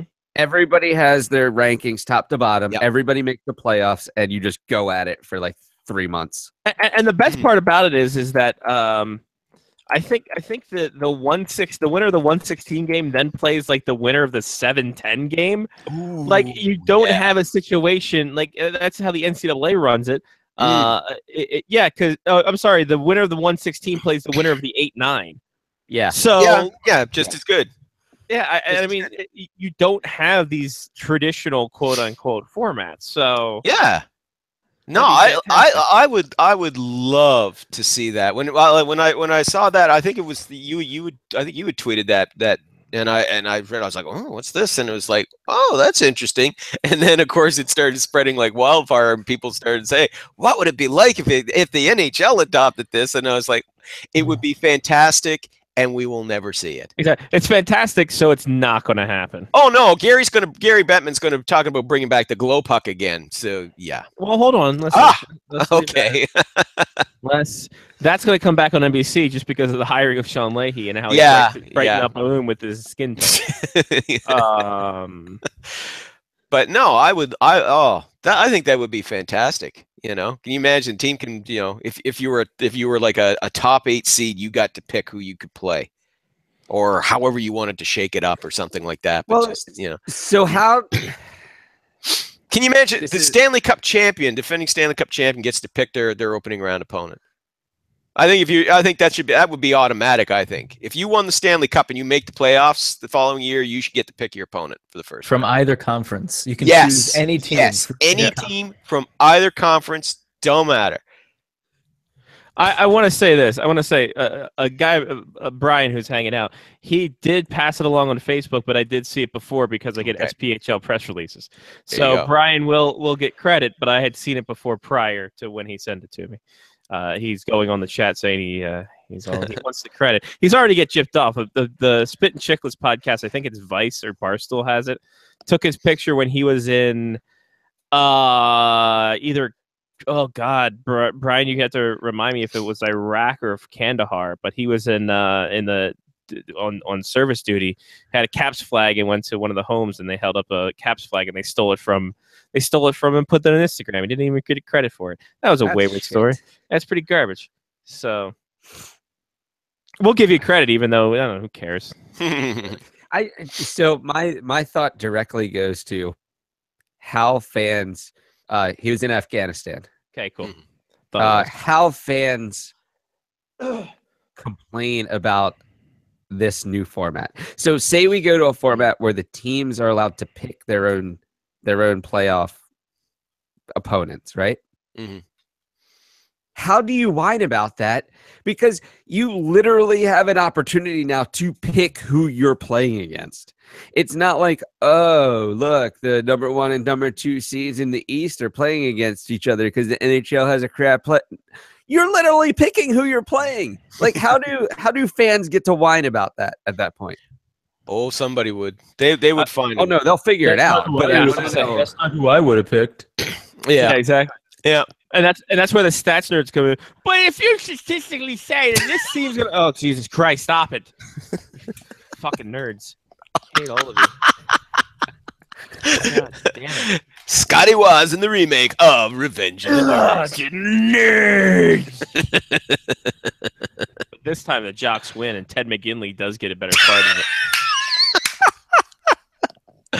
Oh my. But anyway, no, it would be, like I said, it would definitely shake things up, but we won't see it in the NHL. They won't do that. I would like to see the 1-16 in the terms of everything. So oh God, I would love to see them go back to that format. Yeah. I would. I would. My big thing now is just the Caps need to make it to the playoffs. Jesus Christ. Jesus Christ. What the hell is it? Oh, Houston. Don Waddell. says, I don't go by attendance figures. I go by dollars.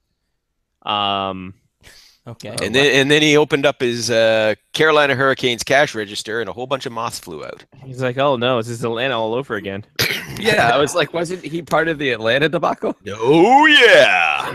He was saying to himself, well, Winnipeg's got a team, we're safe. Should you be?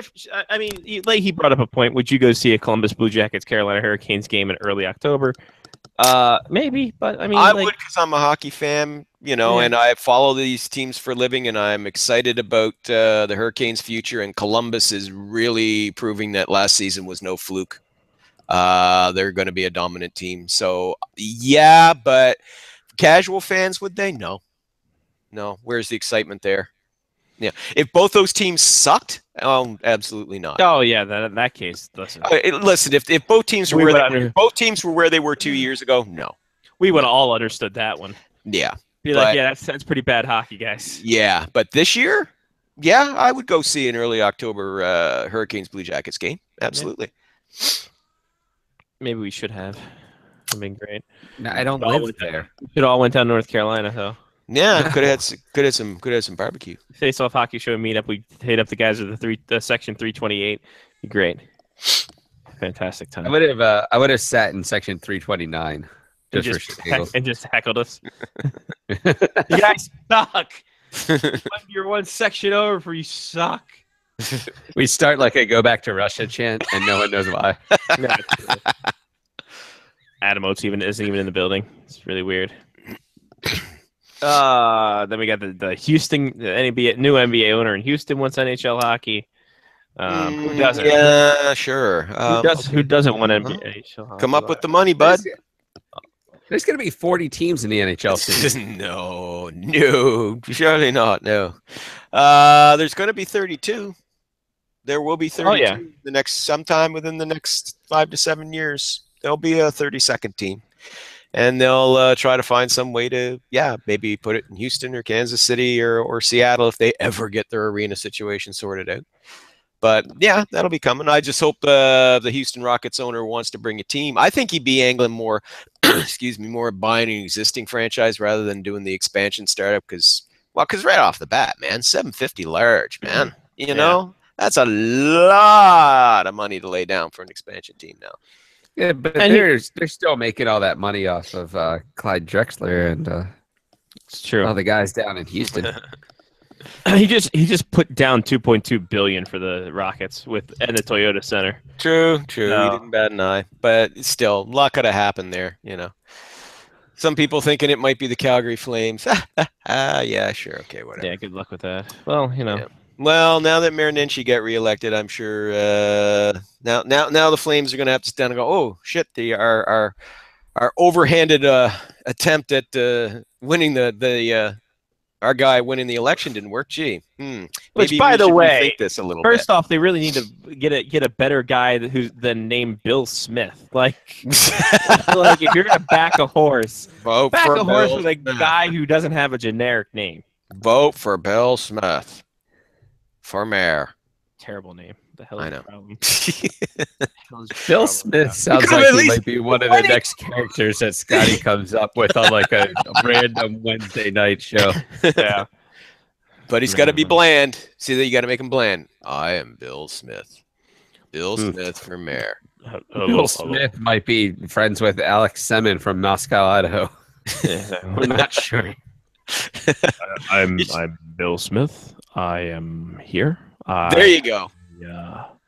Got plain white toast ready to go. Have to have it on the lowest setting. Don't want it too crunchy. Don't want it firm. You want a firm bread. Firm bread. Got a glass of milk. Glass of milk right in front of my form. I'm gonna dip my bread into the milk. Have a nice, delicious treat for myself. On October 15th, vote Bill Smith for mayor. I endorse this. Bill Smith endorsed this promo. But he didn't pay for it because Bill Smith doesn't pay for shit. This is one, if he just called himself William Smith, it would have been like, ooh. Will Smith. Will Smith. Boom, boom, boom, Now this is on October 16th. I'll be getting jiggy with your vote. This is when like Men in Black starts playing in the Yeah. background. Listen, It's like the Calgary. good guys dressed in black. Remember that, just in case you ever face to face. You guys are missing the entire point. Here's what we do. I'm William Smith, and if you want to bring back the Wild Wild West, vote for me, William Smith. I've got a giant spider monster that I'm going to ride. Like the movie, remember? Wild October 16th, vote for me. Vote for me. Or Billy. No, if he called. Well, yeah, if he called himself Billy Smith, then people would have thought he was the New York Islanders great. And then he could have gotten more votes. Yes, then that would have put him over the top. A lot of people. What? Billy Smith for mayor? Hell yeah, he'll keep the Flames. Yeah. Kid, do you know how your parents just don't understand who to vote for? That's how he gets the millennial vote. Yeah. Yeah. Here's the situation. Your parents left the keys to the brand new Porsche. Listen, guys, if you're missing summertime, I'll bring a lot more sunny days. Oh, you get a lot of mileage with that one. Bill Smith for mayor. Yeah. But I mean, they would have to bring Will Smith would have to bring another team to Miami, though. Yeah. That's fine. Benvenido al Calgary. But wait. Yeah, they're now they're gonna Ken King and the Oilers ownership and Flames Flames. Close enough. Ooh, Whoops, Freudian slip. Oh boy, Freudian slip. Flames. Well, because we went through this shit 2 years ago with the Oilers, so of course it's Alberta and it's on my mind again. Jesus, Alberta on my mind. That would have been a different song if Alberta bound. Alberta that is definitely a country song, and I've heard it at some point. I'm sure. That is that's got to be the next song on your album. You're doing Alberta on my mind. It's Alberta. really, Alberta. Write that down, Scotty. I feel like that's copyright infringement. Alberta on my mind. Well, let's check. Hang on. it's a cover of Georgia on my mind, but you just slide it. But it works. Yeah. I think I think as long as you change 20%, It's fine. actually so. It's the same. Oh it's no, the it is same, actually. It is some. It's literally the some guy. globals. Some guy from on Reluctant Cowboy Music named Joe Hick has done this song, Alberta on my Is he mind. Bill Smith's running mate? No, Joe Hick. Joe Hick. H-I-double-K. Not Oh, triple double K. K. Not triple K, because that would be wrong. But in Alberta. Calgary, also right. Alberta, and it's Joe also, Hick it's also is the name. literally. He's literally every country person, like Yeah. Joe Hick. Joe Hick. Like it's like I'm Joe Hick, prototypical, and like, on my redneck. latest album, Joe Hick's 20 Country Greats. I'll give you 20 Country Greats. Anyway, There's Nailed it. 19 Hold country on. grades. Wait, listen. If fucking Lyle's gonna come this hard the rest of the show, I might as well just leave. Like if he's just gonna lay these things down like this. yeah. 20 country hits, guys. Hits like Alberta on my mind. Yes. 6 And different she versions. he thinks my tractor's sexy. Yeah, exactly. And vote Bill Smith. The was vote not Bill as- Smith jingo. Yes. Not No. But now, listen, Flames and Bettman, they're going to have to rethink this because the mayor got himself a new 4-year term. So they're going to have to work this out. Because Here's what it is. Yeah. Here's what it is. They're all in a room together. Burke's just there. He's sitting there. He's plotting. He's just sitting there. His tie's just undone because it's never done. And he's got his best Sonic the Hedgehog hairdo going. Rocking Exactly. the Sonic do. And he's like, got to move fast. And he's just like, he looks around the room, and he says, "Fuck it, Seattle. All right, let's go. Let's fucking get the Mayflower trucks. Let's get the fuck out of here. This is bullshit. I'm American anyway. My visa's about to run up. Let's do this." Let's do this. I don't know what Letterkenny is. What is Letterkenny? Oh, Letterkenny. So that's a We're being asked why Letterkenny isn't on American stuff yet. Letterkenny was a it was a short. It was a former short cartoon, or not cartoon, a sketch Hey, about Doesn't farmland have to come into this. Ontario. Mhm. And now I think did CTV pick it up and have a They are into season 3 now. season 3 of it's almost it's a less it's a lesser funny version of Corner Gas. I don't know. I've never seen it. They kind of more of a more obscene version of Corner Gas, I guess. So it's if Corner Gas and if Trailer Park Boys. Yes, if you mashed up Corner Gas and Trailer Park Boys, but if you would get a result that wasn't funny. Right. No, listen. I gotta be. I gave Letterkenny a shot. I watched this the full season, and I was just done going. No, I'm not getting. But it could be like a situation like Parks and Rec, where Parks and Rec the first season was utter garbage, and then it got better over time. Well, maybe I have to watch the second season again. I mean, not that it didn't have any. There weren't some bits in it that weren't bad, but overall, I think if you watch that short where the hockey boys come over and they do the thing, like it's almost also if you throw a little Jeff Foxworthy in too. You might be a redneck if kind of gimmick. Yeah. This is by far the most weird mashup of like whatever that I've ever seen in my entire life. By the way, speaking of Canadians, Canada taking big hits. Gord Downey, and then of course John Dunsworth. Yeah, Mr. Leahy of the Trailer Park Jim Boys. Leahy from the Trailer Park, but not related to our pal Sean Leahy. No, it's spelled differently. Yeah, exactly. But yeah. No, it's been a rough week for Canadian entertainment figures. Somebody protect Anne Murray, Jesus. Yeah, well, John Dunsworth. Yeah. I mean, he did for years. He was involved in community theater in and around Halifax. He's a big promoter. He was also a talent casting agent. He also taught drama at Dalhousie University, and he discovered Ellen Page. There you go. And he discovered Ellen Page. They were doing a show. Very quick here. They were doing a show called. It was a show called Pit Pony. It was about a coal mining town, Nova Scotia. It ran for a couple seasons in CBC. But anyway, he had gone out. Was doing casting for some kids that they wanted to have, in the show, and he discovered an 8-year-old Ellen Page. And then when they did Trailer Park Boys season 2.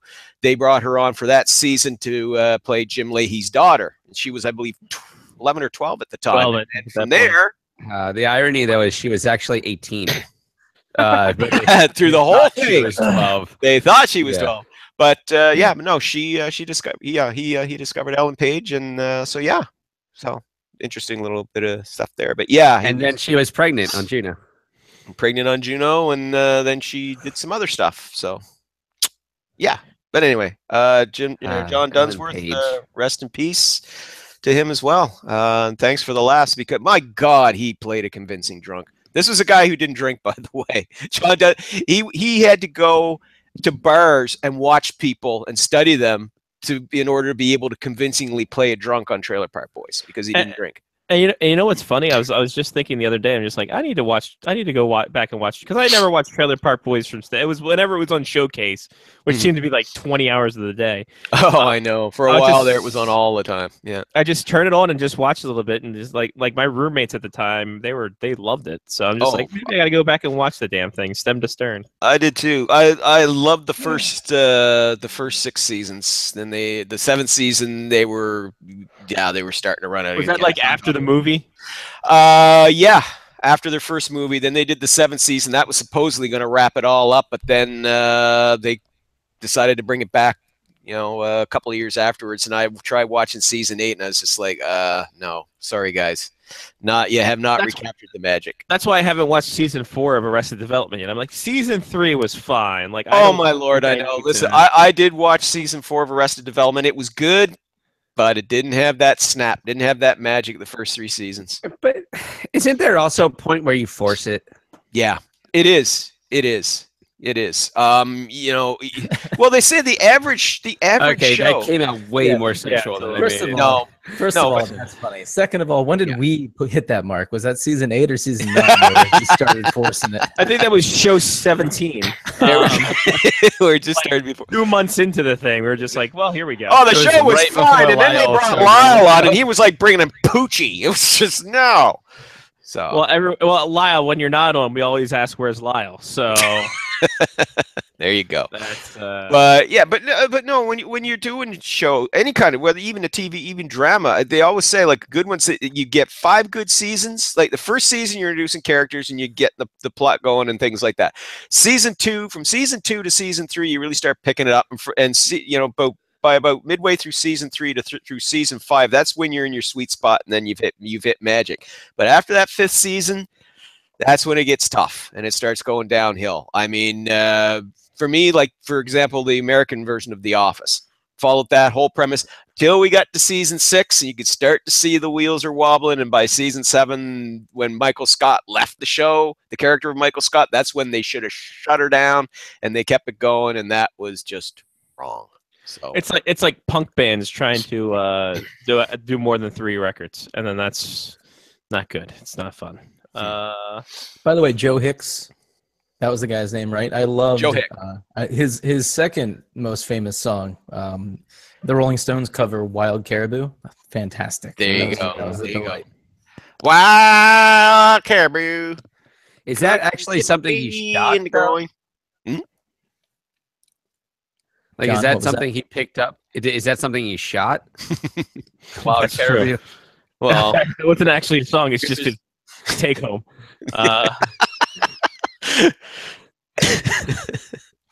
What about All My Exes Live in Saskatchewan? Oh, that'd be great. Oh, that's a good one. Mine That does. is a good one. Mine does. All I my didn't see exes that one were coming. Ajax. Yeah. God, I've got friends in Newfoundland, and that's just low places. Like it's it works. It works. Wow. God. Oh man. I was thinking of like I was now trying I'm to thinking think like of like really a Canadian Williams things. Jr. song, Well, but I couldn't get there. I was like, all my rowdy friends. Like I don't know how I don't know how that works. That all one works. all my That rowdy works. friends came over and then apologized for trashing my house. Yeah. There's a tear in my poutine. Yes. Um, there you go. Yes. There's a tear in my poutine. Canadian country is so fucking weird.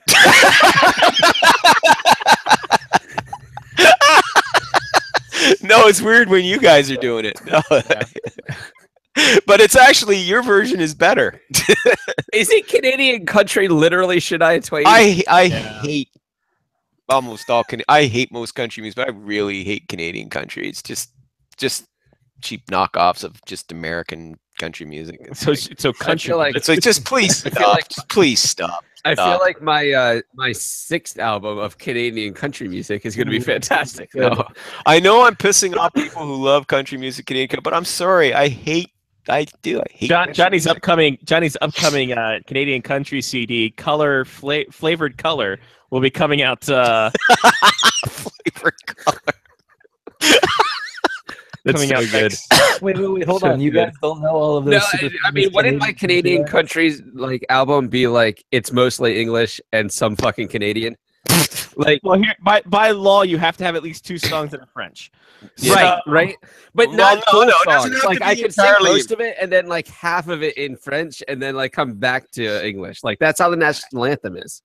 So I just Yeah. googled Canadian country artists, by the way, and Oh, this I bet you sounds did. like when Madden creates new players because you've gone too far. Yeah. Canadian country artist Dean Brody, George Canyon, Jesus. yeah, Oh man. Aaron Lines. See, I'm not offended because I fucking hate country, so I don't care. All on the Trans Canada again. I can't wait to get back on the Trans Canada again. And the sad part really about this entire thing is like all I envision Canadian country is just being American country, but it's Canadian places now. Yes. Oh my god. I'm sorry, but no. I mean, Canadian country once upon a time used to be kind of unique. It did. I mean, you had guys like Stompin' Tom. Stompin' Tom was considered country, more folk, but he was still considered. He was still considered country. Yeah, he's not really country any longer. No, well, he's dead. Like he would have been considered folk if that was what it was called back then. Yeah, but still, Touche, Lyle. but still, most of his music was considered country. And but you don't have unique voices now. Now it's all generic knockoffs of what American country is now, which is generic knockoffs. There's no originality there. It's all everybody, all the guys dressed in their big cowboy hat and shit kicker boots, and that's pretty much it. These boots were made for walking. It just to Saskatchewan. To Saskatchewan, yeah.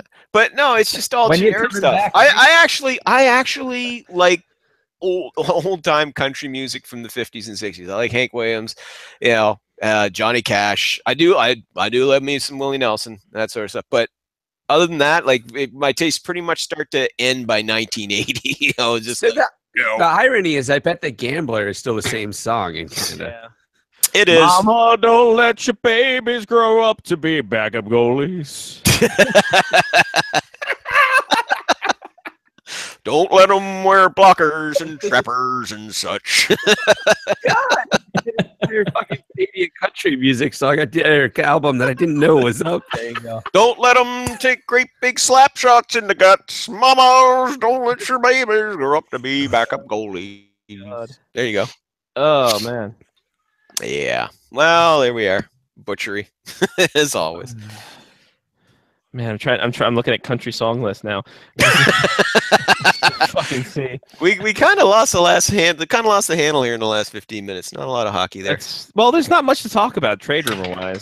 Well, no, there isn't. It's the same old shit. I mean, there's what?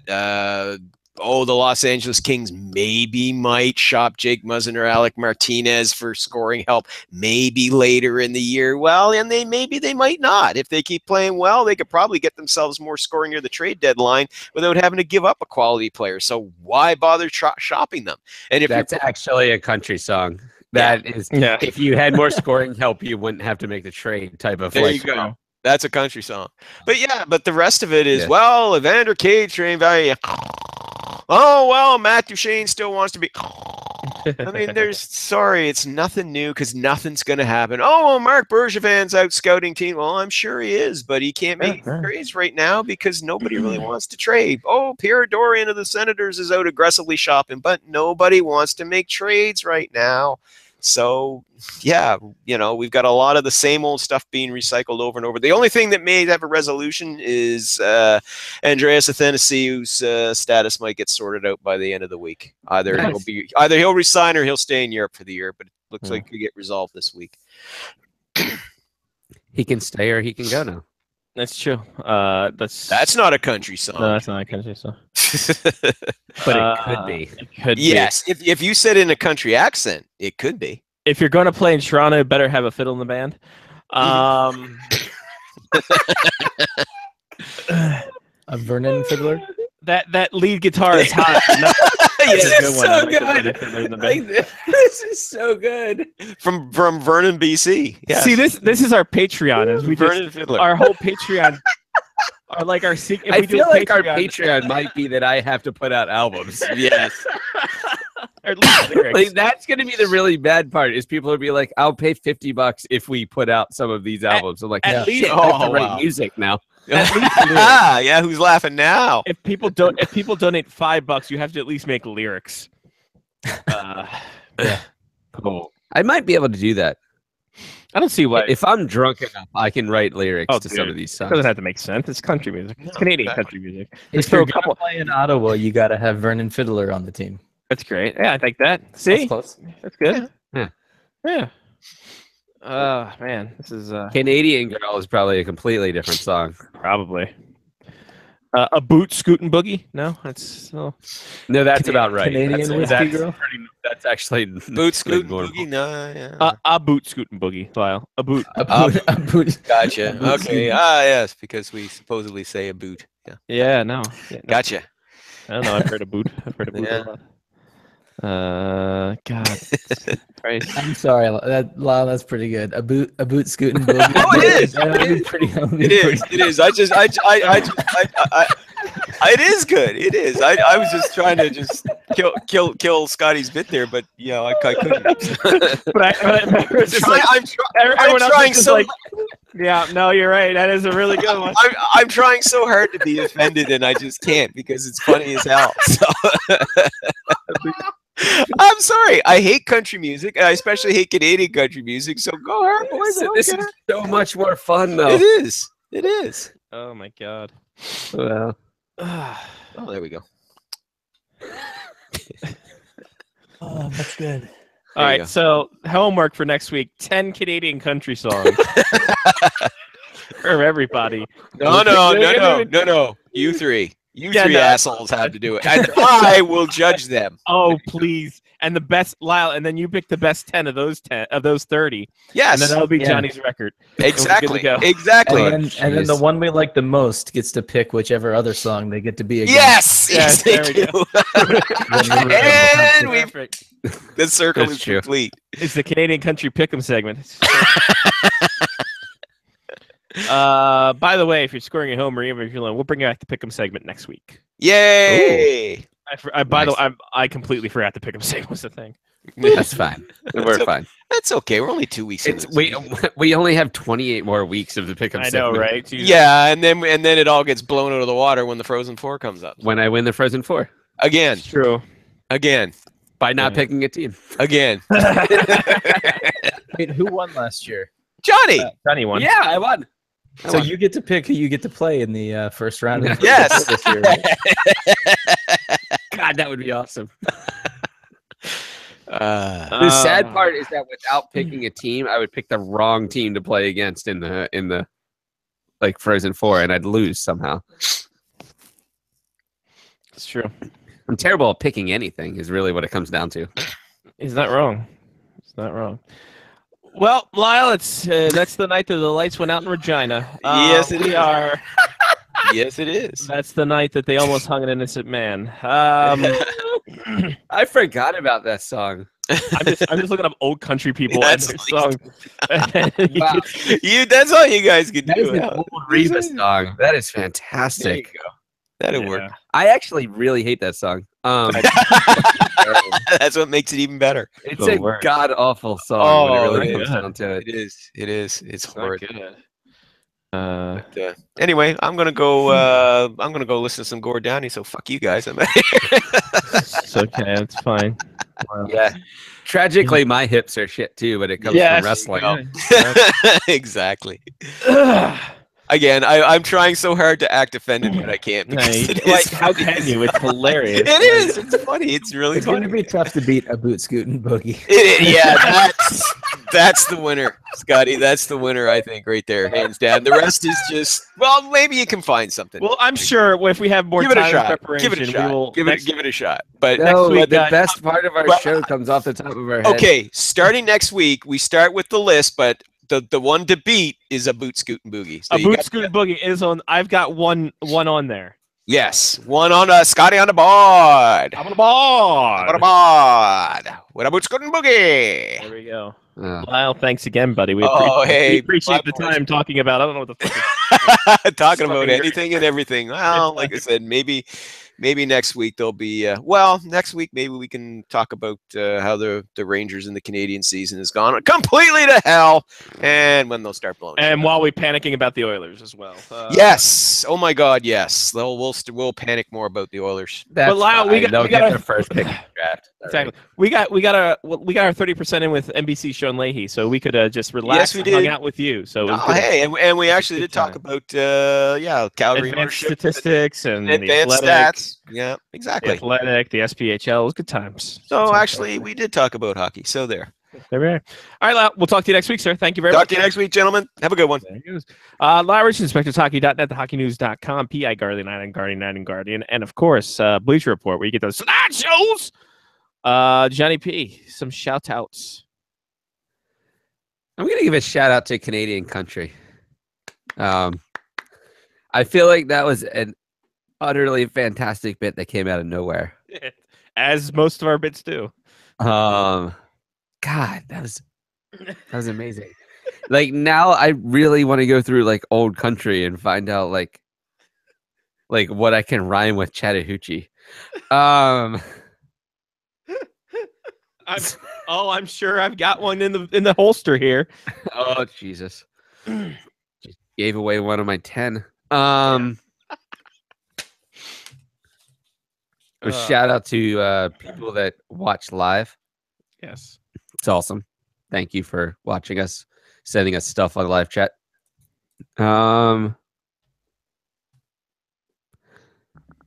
Yeah, shout out to all of our new subscribers as well. Apparently we had 5 new subscribers this week, which is pretty big for us, in all honesty, and we made 25 cents. All right. Hey, thank YouTube. you, people. That's a nickel a person. So so thank you for the quarter. We're making money on this show. We are up to $11 right now. Nice. So far. Nice. So what we're gonna need is you to tell 2 people, and then they'll tell 2 people, and the show will be huge, huge. So make sure you tell 2 people. All right. Peace. Mark. Shout out to Hudson. 2 weeks old. Woo. Still can't talk yet, so I can't bring him on the show really. Soon enough though. I'm a little less tired this week. Where I think Brittany and I are beginning to figure out schedules, possibly a little bit, sort of. And I don't know. I guess that's all I got for now. Shout out to Sean for coming on. Yeah. It's good talking to him. Cool. All right. First off, shout out to Brian. Brian has been a dude who's been with us for ever since PR Lara days. So he's a 10-year vet on the Face Off Hockey Show, and he is such a good dude and really cool guy to hang around and not hang around. I never hung around him, but just virtually hung around him. Really awesome guy. So thanks for the support, Brian. We appreciate you, and glad you listened in on the live stream and stuff like that and participate as well. Secondly, shout out to Scorecards from 1990. I bought this, which is in the wax packs, and then I bought the entire set, which is behind me next to my Toys R Us Oyo, which is the full set, no packs. It's just one to 400 and whatever it is. But we're doing a gimmick on the Soderstrom bubble, where we are opening a pack of hockey cards, and Jen's going to give a funny story about a player. She has them.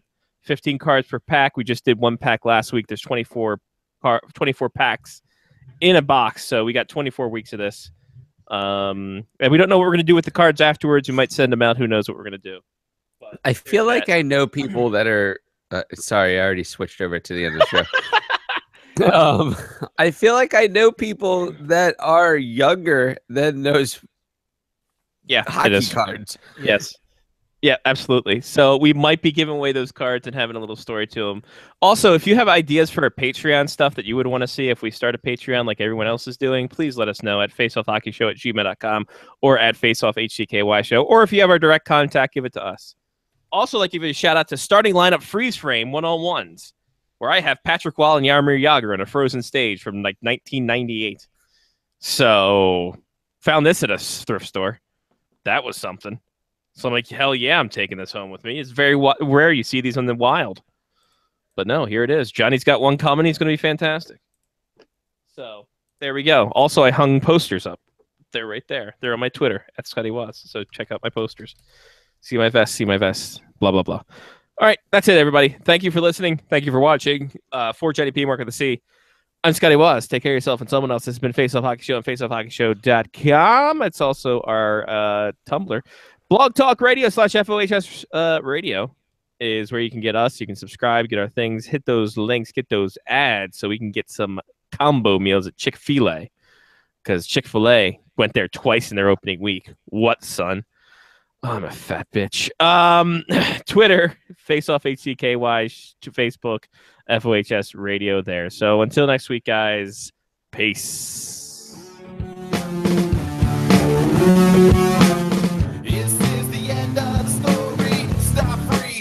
For a second, evaluate, then make your assessment. Reality, or just another segment. Propagate, educate, lie for a second. No control, my mind seems to roam. Not my minds wanna on their own. But these souls in the middle